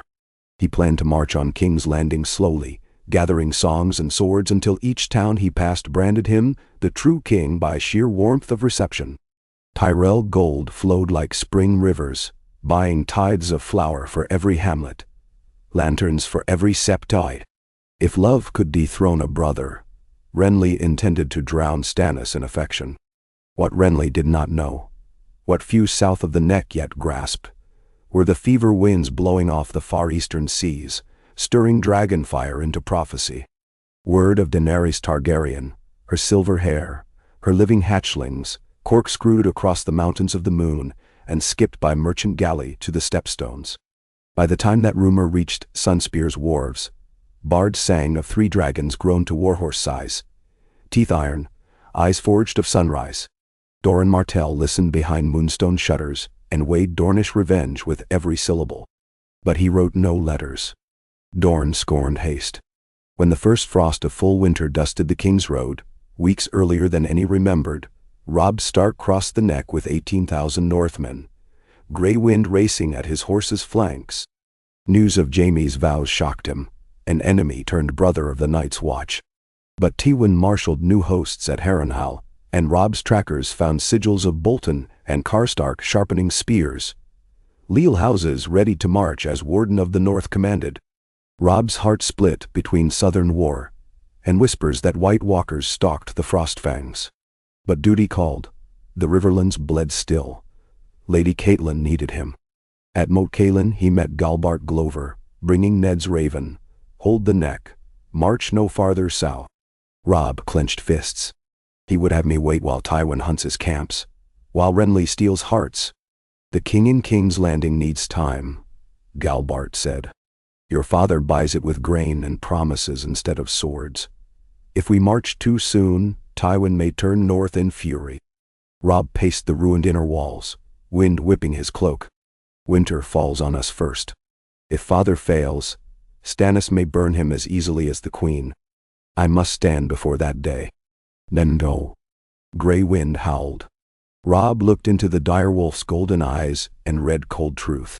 We fortify the Neck, he decided, but send riders to every bannerman. If Harrenhal marches, we ride. The North will not hide behind bogs, while the South decides our fate. In the Eyrie, Lysa Arryn hummed lullabies to Sweet Robin, while moonlight spilled across the airy floor. Petyr Baelish knelt, one palm spread across a carved folding map of the Vale. He had traded Harrenhal to Stannis for amnesty and influence, but his ambitions grew faster than weeds. He told Lysa tales of Ned Stark's Red Witch, of Dragon Queens, of Tywin's wrath. Each story ended with a question. Who would shield the Vale? Lysa's voice trembled. My sister begs aid, but every night we send south leaves my son vulnerable. Petyr's thumb traced a gentle circle on her wrist. Safety is illusion.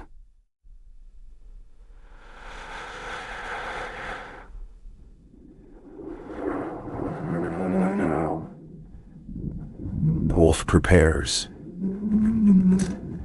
The stag charges. The lion prowls. Fly above them or be trampled. Give me the Knights of the Vale, my sweet, and I will build walls higher than sky. She shivered but nodded. That night, Raven sped toward Gulltown. Petyr Baelish, Lord Protector of the Vale in all but title, summoned banners. Feathered wings carried his ambition east, west. Everywhere, the Game of Thrones turned. Another moon passed. Stannis' host marched through the Stormlands, retaking castles sworn to him, leaving garrisons under Davos' command. Nets of spies tangled Renly's supply lines. Tywin and Tyrell courted one another only to recoil. The realm became a mosaic of war camps, trade routes, and rumor. Each week new alliances sprouted, then withered like frost-bitten flowers. Back in King's Landing, Ned discovered a fresh danger: famine. Braavosi Gold purchased grain, but wagons vanished on the Roseroud. Burned, looted, their guards slain. At first, they suspected brigands, then realized precision. The attacks targeted only convoys bound for the city. Ned sent Sir Barristan north with 100 heavy riders.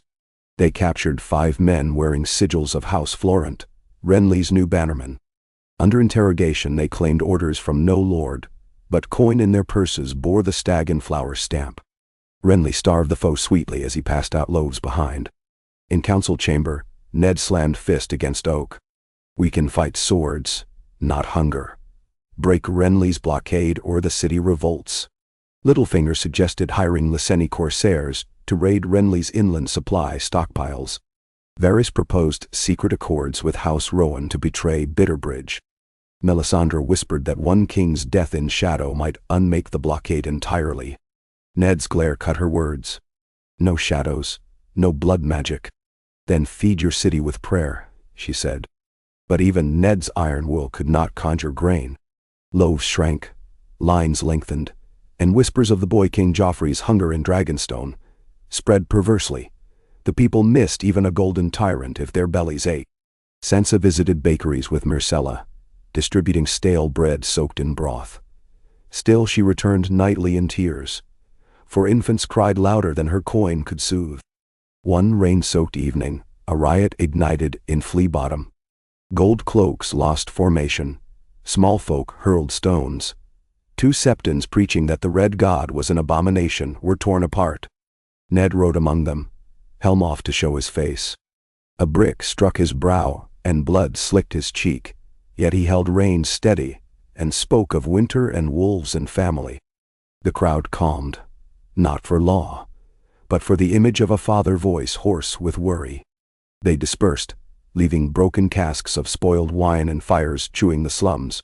When Ned returned to the keep, Melisandre awaited in the courtyard, scarlet hood raised against drizzle. She touched the cut on his forehead. Her fingers burned. "Blood of the righteous," she murmured. "And still you fear the flame." "I fear no flame," Ned said. "I fear men who wield it without conscience." "Flame knows its own," she answered. "When ice comes south, you will beg for heat. Remember that." She turned, leaving him to the rain. At Harrenhal, Tywin Lannister held council of war. Fires roared in cracked hearths beneath melted towers. Kevan urged negotiation with Stannis before Renly grew too strong. Adam Marbrand advised striking Riverrun again. Amory Lorch demanded Dragonstone razed. Tywin listened, eyes like garnets. "We bleed coin. My children are prisoners or exiles. Yet our name still buys swords." He tapped parchment. "Dornish Sellspear captains, free company contracts. We will hire every blade east of the Narrow Sea. Let Stannis crush Renly. Then we take the king's head and the throne alike." Reports of Jaime at the wall vexed him most. "A man takes vows to live in snow rather than return to me. Betrayal. But a useful fiction." He dictated letters. Jaime's supposed escape, rallying banners to rescue their lord. False hope baits true loyalty. In the torchlit yard, Sir Gregor Clegane drilled men in brutal silence. He broke 3 practice swords before dusk. Tywin watched from arched window, heart a coiled whip.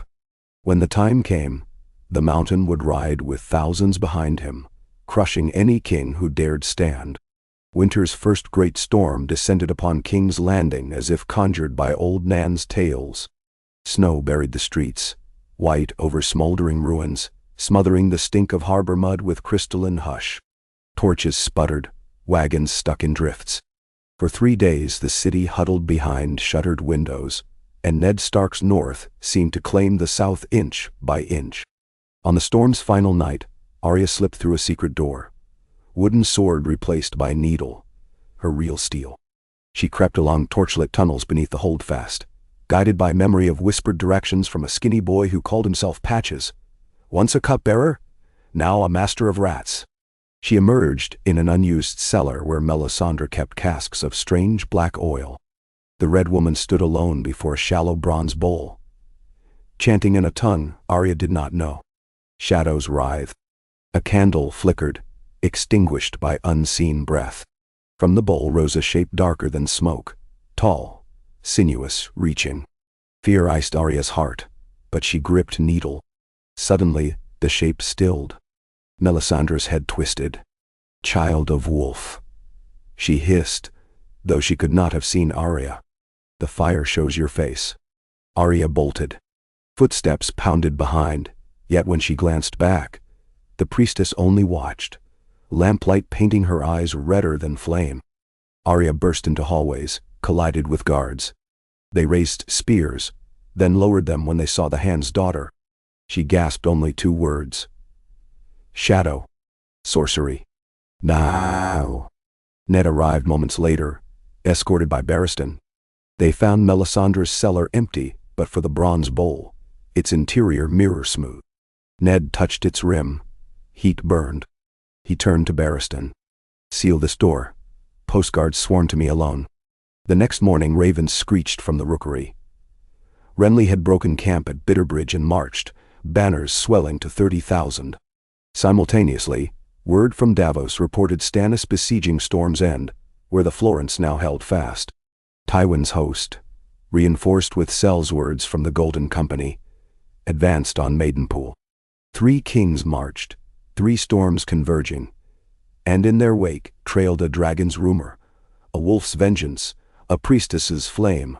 Ned stood on the balcony of the Tower of the Hand, snowflakes melting in his beard, and at last understood the shape of the war. Not a wheel of houses vying for crowns, but 3 fires devouring the same dry forest. Somewhere in the dark, white walkers sharpened ice, dragons tested wings, and shadows learned to kill.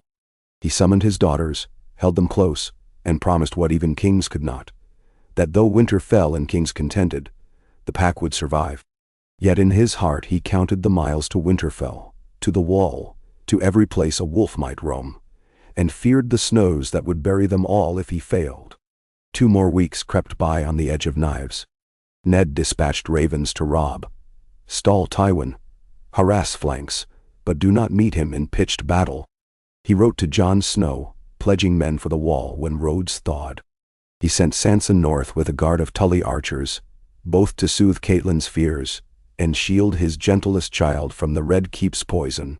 Arya he kept close, training with the city watch under disguise.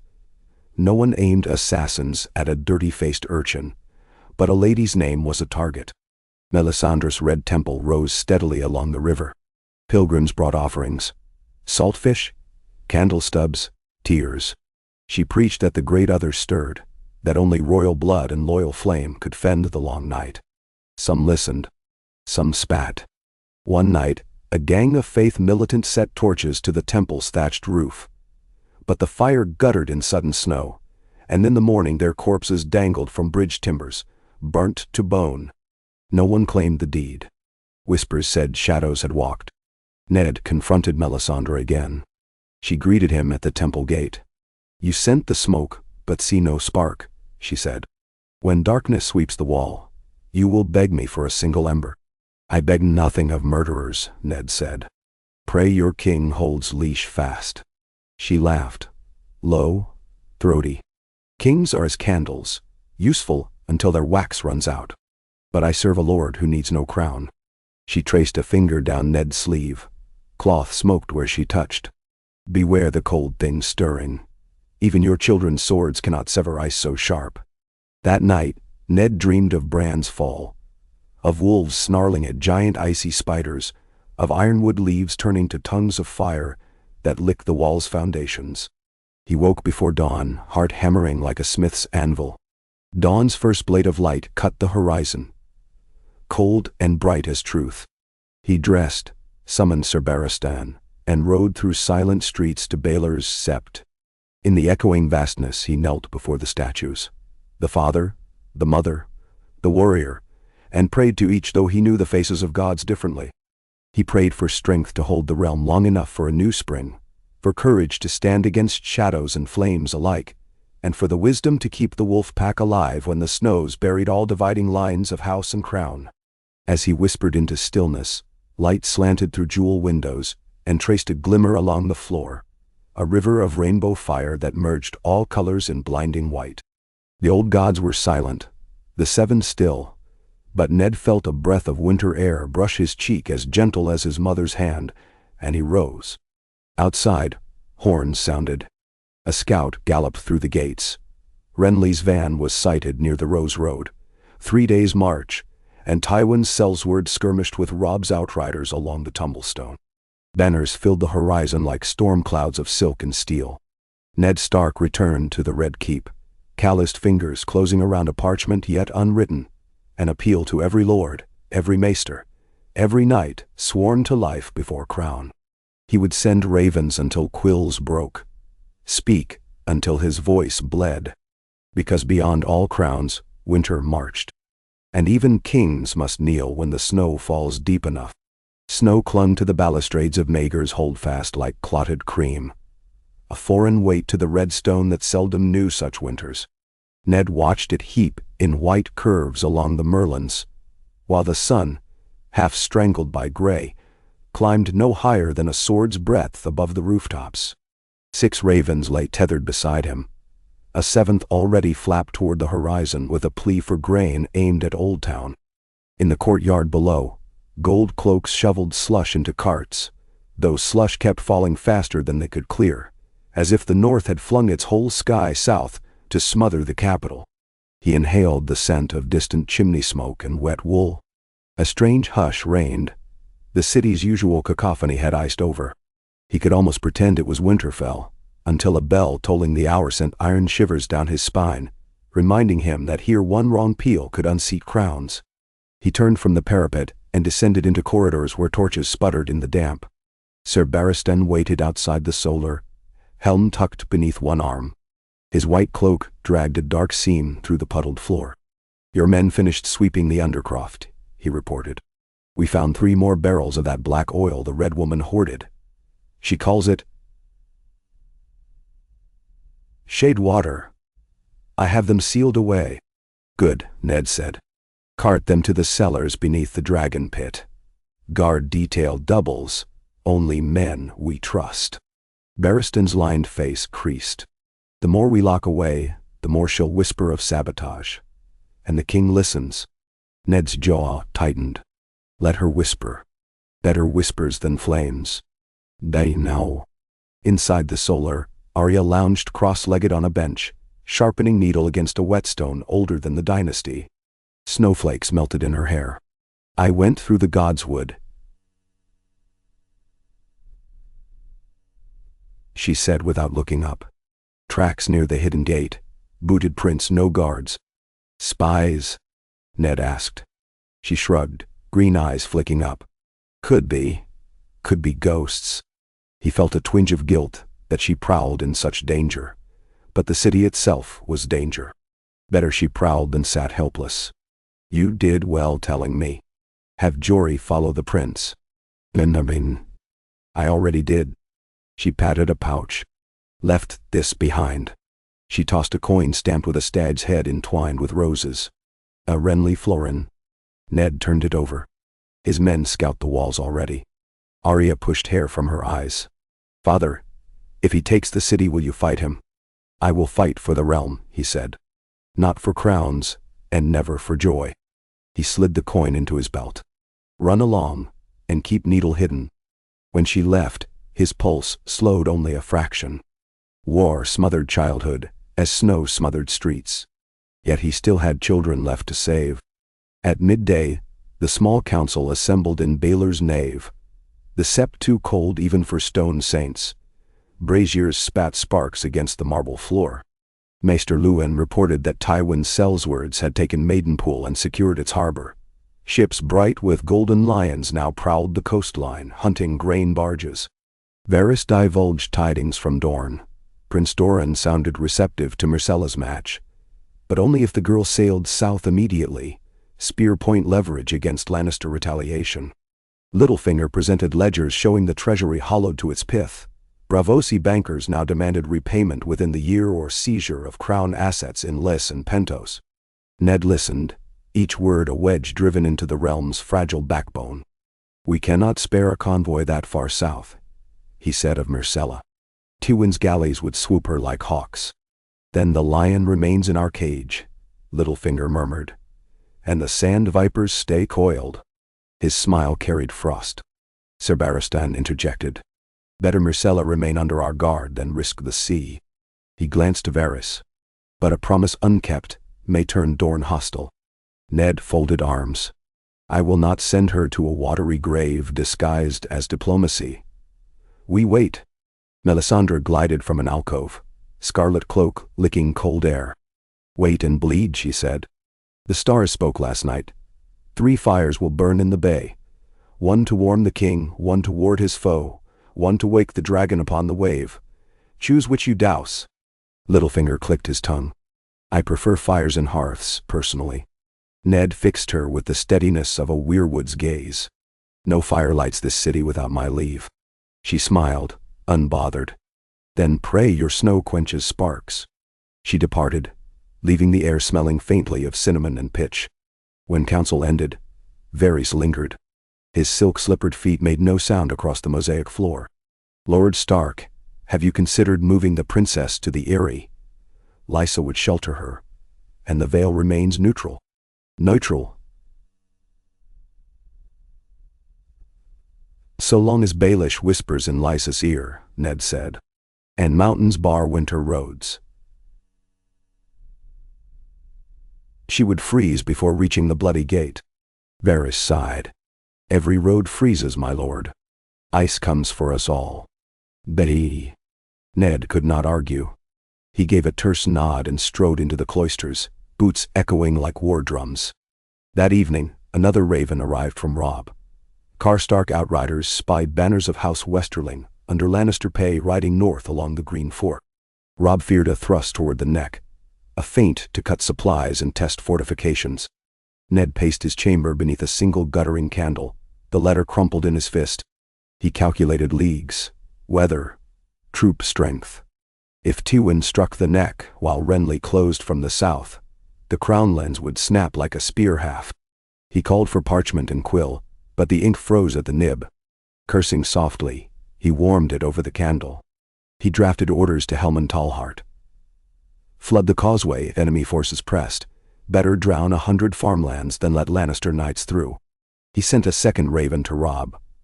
Hold defensive lines, trust the bogs. Do not ride south unless Tywin breaches Moat Cailin itself. After the birds took wing, he stood by the hearth and watched the fire chew logs. Sparks rose like lost hopes. He murmured an old northern prayer for each spark, and tried to believe the gods still listened. Far beyond the neck, a different prayer drifted down the snows of the Frostfangs. Jon Snow stood with Maester Aemon atop the wall at dusk, eyes fixed on the flicker of campfires miles north. Mance Rayder swelled his horde night by night. The old maester's milky eyes reflected torchlight. Fire in the wrong hands can warm a grave, he said. Jon gripped the parapet. Jaime scouts with Corin half-hand tonight. If the wildlings move, we'll know. Then, a Lannister in black. Aemon's thin mouth curved. Stranger choices have saved realms. Tell your father the wall remembers his promise. Jon swallowed. If ravens still reach him. Words travel many roads. The blind man tilted his head. So does blood. Never forget whose flows in your veins. Jon looked south, picturing Ned across leagues of drift and war. I won't, he said, though some doubts lingered shapeless as mist. Jaime Lannister, cloak black, hair gilt even under moon, crawled over a ridge of blue-white stone. Beside him Corin half-hand moved like shadow, no breath on the frigid air. Below, wildlings massed. Hides, crude spears, tents sewn from sails. A horned giant lumbered past. Mammoths snorted plumes. And among them, flickering torches formed a broken circle. Ritual fire, yet the flames burned green. Jaime's gout tightened. Wildfire? No. Something else. Pale emerald tongues that cast no shadow. Corin touched his arm and pointed. In the heart of the circle stood a woman, naked to the waist despite the cold. Her skin shone as if glazed with frost, veins glowing faintly beneath. She raised a dagger carved from translucent ice, cut her palm, and let crystalline blood hiss into the flames. The fires leapt higher. Jaime swallowed. That's no prayer I know. And none I care to learn, Corin rasped. Mance promised no sorcery, yet here we see it. They retreated, boots crunching softly. Back on the wall, Jon listened to their report, face drained. Ice witchcraft, Jaime concluded. If it melts the Watch's courage, we're doomed. Jon's knuckles whitened. We'll need wildfire of our own. Ask your red priestess. Jaime's laugh held no warmth. Or pray snow keeps them at bay. When the ranger torchlights faded, Jaime stood alone on the battlements, thinking of Cersei pacing Dragonstone's halls. Even there winter found her.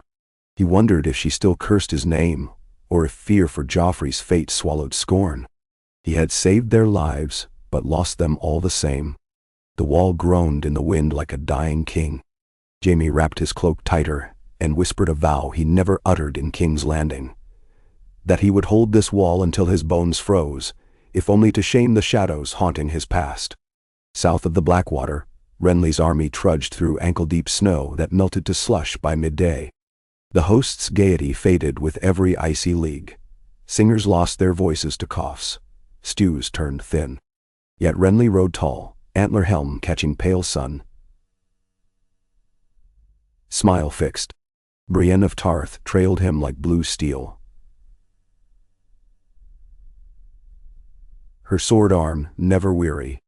At a ruined sept outside Stony Septi, Renly met Tyenna Merryweather and other Reach ladies carrying baskets of sweetbread for the hungry small folk. He dismounted, laughed with children, broke bread, gestures that spurred love as surely as banners.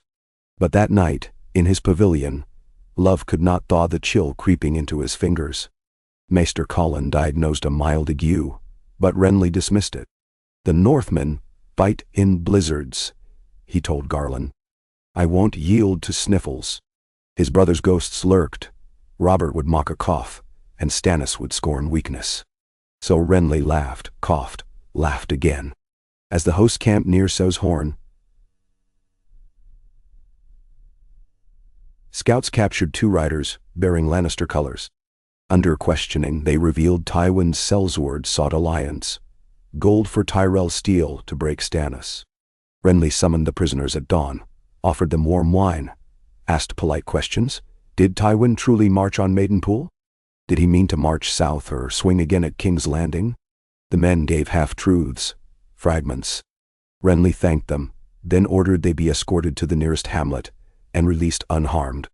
Mercy earned songs faster than fear. But that mercy unnerved Sir Loras.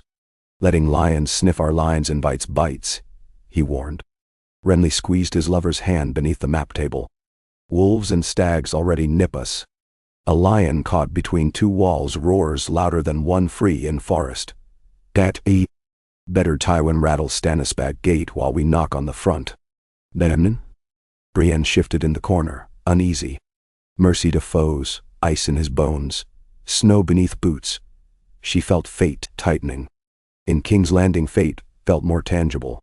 3 nights after the Flea Bottom riot, Ned walked the ramparts at moonrise, when a shout echoed from the King's Gate. A rider galloped in, horse lathered, bearing a banner half black, half green. Stormland's colors quartered with Reach roses, the sigil of Sir Courtney Penrose, Castellan of Storm's End. Ned hurried to the gatehouse.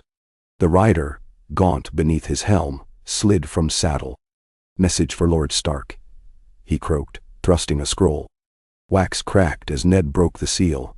Stannis' assault on Storm's End had stalled. Their siege towers burned on wet straw. Renly's vanguard approached. The garrison begged relief. But the worst note lay scrawled in the margin by Davos' hand. The king's health failing. Fever. Visions. Melisandre's flame refused to warm him. Ned's heart sank. If Stannis fell ill now, the throne would totter before Tywin, or Renly struck a blow. He dismissed the rider with hot broth and straw bed, then strode through hush to Maester Luwin.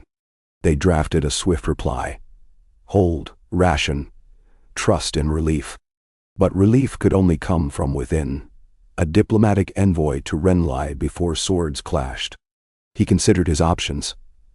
Varys could talk but not inspire faith. Littlefinger could bargain but not keep word. Barristan might be honored, but Renly distrusted men who served his brother. Arya he would never risk. That left himself, but leaving the city unguarded under Melisandre's watch was folly. Then memory struck.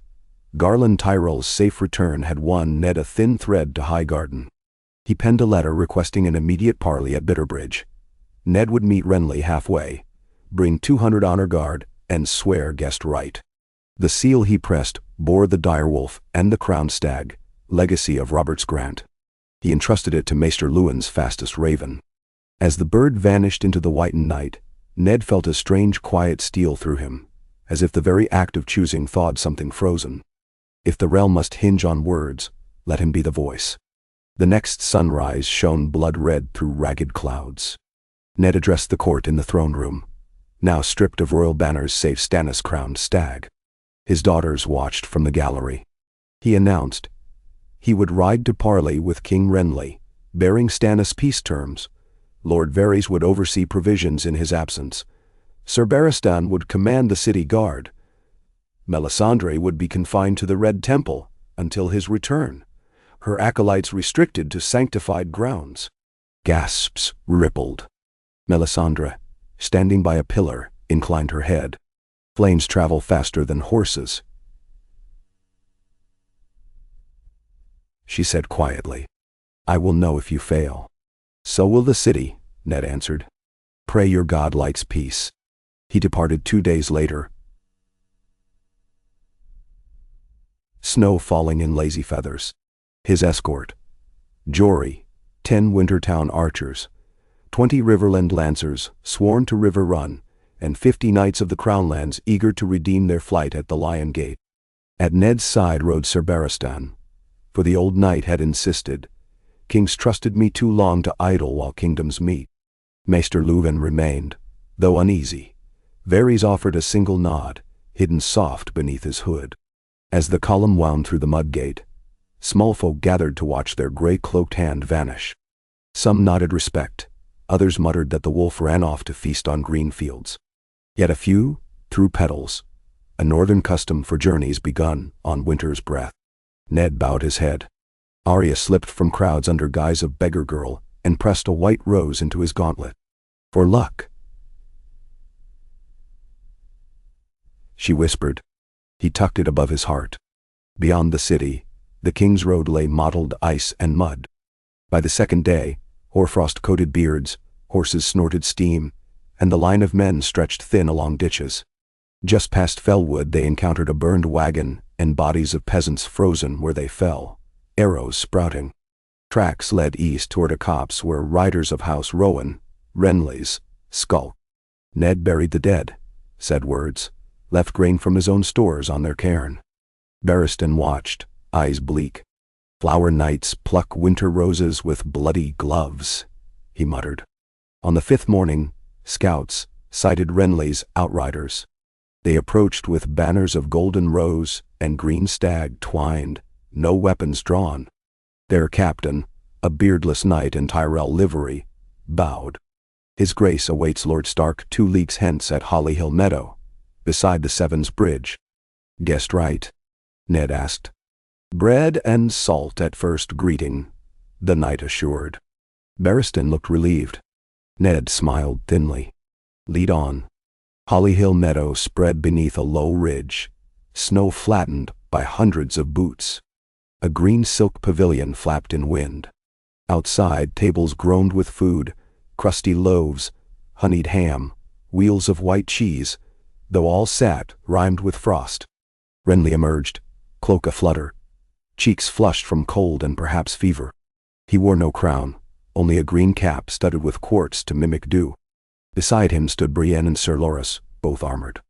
Ned dismounted, removed gauntlets, accepted a bowl of coarse salt from a Tyrell septon, sprinkled it on bread, and broke the loaf. Renly mirrored the ritual. When they ate, wind seemed to relent, as if tradition itself stilled the storm for a breath. My brother's hand, Renly said, voice cordial yet edged. I feared rumors of your death after the riot. I'm harder to kill than rumor, Ned replied. And you, your grace, word said you wintered in song tents. A song warms soldiers better than sermons. Renly gestured at benches. They sat. Hot mulled wine steamed. Renly drank deeply, but tremor quivered in his grip. Ned studied him. Fever glazed the king's eyes. Flush streaked his neck. Your health. Dragons can't catch cold. Renly jested, then coughed. Forgive. I've marched through storms meant for Stark blood, not Baratheon. Barristan's gaze softened. Your brother Robert boasted the same. Hard to tell steel from flesh until rust shows. Renly's smile sagged. A gust rattled the pavilion. Let's speak truth, Lord Stark. Stannis besieges a loyal castle, starves my countrymen, calls me usurper. You hold my niece in chains and whisper of Dornish matches. Yet I admire your governance. Breadlines, open gates, sparing small folk. Join me. Bend the knee, proclaim me rightful, and I will name you protector of the realm as you served Robert. Your daughters shall wed princes in Golden Spring. Then Tyr. Ned sipped wine. You have songs and swords, but no legal claim stronger than Stannis. The realm needs rule of law, not charm. Law starves easier than people. Renly's eyes hardened. And charm wins hearts law never knew. He leaned in. My brother is sick. If he dies, the Red Woman will cradle his corpse with fire. King's Landing will find itself ruled by smoke. Choose before that dawn. Menadasol. Aever passes, Ned said. But if it burns him, the line passes to Shireen. Renly barked laughter. A girl with half a face, the lords will never kneel. He gestured to distant soldiery. These banners follow me because they see a king they like. Marry me to Margaery, bind Reach and Storm. Then North follows when you wed Sansa to Willis. Tully's would not refuse. The realm unites, Tywin fades. Ned's jaw tightened. You speak of likes and songs. Winter cares for neither. The wall cries for men. White Walkers stir. We need austerity, not pageants. Spare me old ghost tales. Renly waved. I build a peace you can hold. Last offer. Withdraw support from Stannis. Help remove Melisandre's poison. And I spare his life. Exile him to Dragonstone with loyalists. You keep your title. The North remains yours. Just bend one knee. Barristan's breath clouded between them. Ned rose. Give me the night to ponder, he said. We speak again at dawn. Renly nodded. Relief plain. Stay under my banner? Bread and salt hold. No. But Ned declined lodging in Renly's camp, citing duty to his men. As he left, Brienne met his eyes. Hers shimmered with worry. He burns inside, she whispered hoarsely. If fever takes him, lords will turn as quick as leaves. Ned clasped her forearm, leather cold. Guard him, he said. King or not, he is still your charge. That night Ned paced his tent while icy wind rattled canvas. He weighed law against mercy, crowns against grain. If Stannis died, Renly's claim might soothe war quickly. Yet could Ned forsake honor to seat a younger brother over elder right? And what of Melisandre? Shadows. Sacrifice. Would she ignite the city in vengeance? He imagined Arya's defiant glare, Jon's lonely vigil, Robb's earnest muster, Sansa's quill strokes, Bran's broken body. Each choice tugged a thread tied to one child. In the end, he wrote 2 scrolls. One to Stannis, urging him to treat peacefully with his brother. Another to Renly, accepting a conditional truce, Stannis to be spared, and Shireen named heir, if Renly produced no son. He would present both at dawn, gamble on reason. Sleep came fitful. Wolves howled in dreams. A stag of shadow stalked the camp, antlers aflame. When he woke before dawn, the sky glowed eerie green over the horizon. Bells clanged in Renly's pavilion. Ned shoved into cloak and boots, sprinted through drifts. He arrived as night spilled out, faces white. Inside, Brienne knelt beside Renly's camp bed, hands dripping blood. The king lay still, throat gaping crimson. No sword in sight, no attacker within. Only cold silence. Loras wept, wailing that shadows killed his love. Brienne shook, muttering, I saw nothing. Only dark. Barristan seized Ned's arm. Melisandre, he hissed. Her fire reached here. Chaos erupted. Tyrell banners clustered, demanding culprits. Some accused Brienne, others pointed at the Stark encampment. Barristan shielded Ned as swords hissed free. Ned's mind whirled. If Tyrell and Stormlords blamed him, war flared anew. He raised hands. Whatever killed the king, I will help find truth. I came to parley, not murder. Yet suspicion crackled. Snowflakes melted on blood-slick floorboards, turning crimson slush. He ordered his guard to withdraw in good order, though arrows shadowed their retreat. Tyrell troops parted enough to let them pass, honor of guest, right held by a hair. But in every eye Ned read betrayal.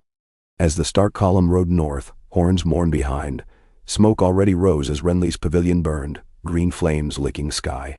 Wildfire. Somebody torched it to sanctify or to erase. On the ridge Ned halted, watching. Barristan's voice shook. Shadow or blade, Stannis now stands sole heir. Tyrells will not kneel, they'll grasp for vengeance. Ned recalled Melisandre's prophecy. 3 fires, 1 to warm, 1 to ward, 1 to wake a dragon on the wave. First fire warmed Stannis' fever. Second fire warded off his rival, if ward meant murder. Third fire? Ned stared at the green glow over Bitterbridge and shuddered at the thought of dragons. He spurred his horse. We ride hard, he ordered Jory. The city must be warned. They galloped through night and snow and fear.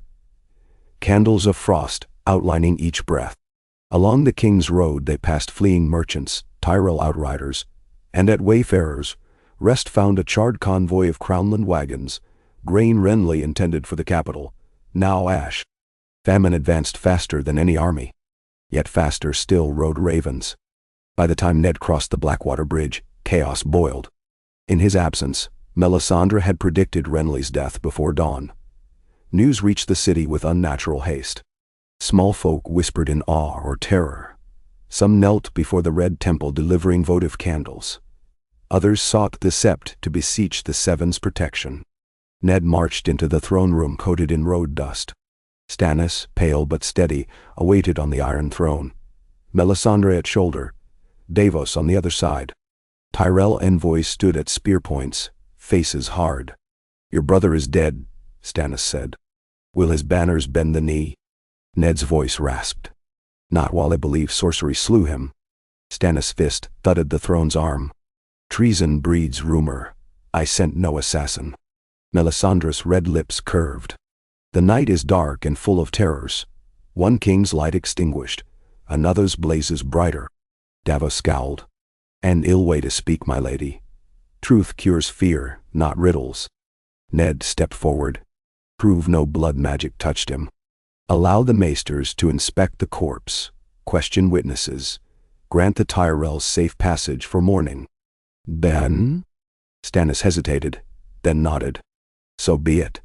But if they spurn justice, they stand rebels. Tyrell envoys sneered. We bury our king at Highgarden, far from burning streets. Ned intervened. Then take the body, under guard of neutral knights. Let the city see mercy, not more flames. He felt thousands of eyes on him, lords, ladies, small folk in gallery. Each looked to the wolf for balance. Stannis relented. Sir Barristan will escort the corpse to Highgarden with 300 men. Tell Mace Tyrell, bend the knee or break against storm and iron. He rose, gaunt, crown crooked. Now leave me. I must pray. Melisandre's crimson silk swallowed him as they disappeared behind the throne. Davos lingered, meeting Ned's gaze. I will counsel him against hard roads, the smuggler said. Yet kings steer their own ships. Ned gripped Davos' shoulder. Keep him from the flame. Davos nodded and followed. That night Ned sank into his solar chair, parchment scattered like autumn leaves. Sansa safe on King's Road North, Arya skulking. Tyrell wrath brewing.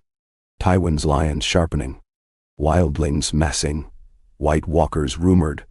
Dragon Queen across the sea. And somewhere in the dungeons, barrels of black oil waited for a match. He rubbed his temples. Footsteps sounded. Varys emerged, candle casting long shadows. Sad tidings breed opportunities, Lord Stark. Highgarden reels. The Stormlands fracture. Offer Lady Margaery to your son Robb. Join Wolf and rose. Ned snorted. I have no intention of pawning my son while war roars. Pawn or perish, Varys murmured. Pieces move even when kings sleep. Then keep them from my door. Ned dismissed him. When alone, he drew Joan's last letter from the wall. Words wavered in candlelight. Wildlings gathering. Ice magic glimpsed. Ravens failing. He thought of Jaime standing watch, of a forged brotherhood, of enemies turned shields. Perhaps bigger dangers sharpened men's better natures. He dipped quill, drafted replies. To Jon men would come, to Robb hold, to Lady Catelyn, Sansa on the road, Arya safe. To Bran, remember the stories and be brave. He sealed each with wax, pressed the direwolf. Outside, snow battered window panes like ghostly knuckles. As he blew out candles, one wick guttered, flared green, then died. Ned stared at the curl of smoke. Whether wildfire or sorcery, everything burned the same.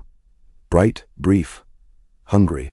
He whispered a promise to those sleeping under his roof, and those miles away under storms. He would keep the fires from devouring them. But distant horns wailed beyond the walls. Tywin's vanguard reached the trident again, golden lions flickering against frost. And south, in Dornish palaces, snakes stirred to the tune of wings beating over the narrow sea. Winter's mouth yawned wide, and the realm teetered on its tongue. Ned drew ice across his knees, felt the chill of Valyrian steel seep to bone. He whispered to the sword as if to an old friend. Tomorrow, he said. And tomorrow. And tomorrow. He sheathed it, rose, and faced the shutter where snow pressed in swirling eddies, as though the storm itself demanded audience.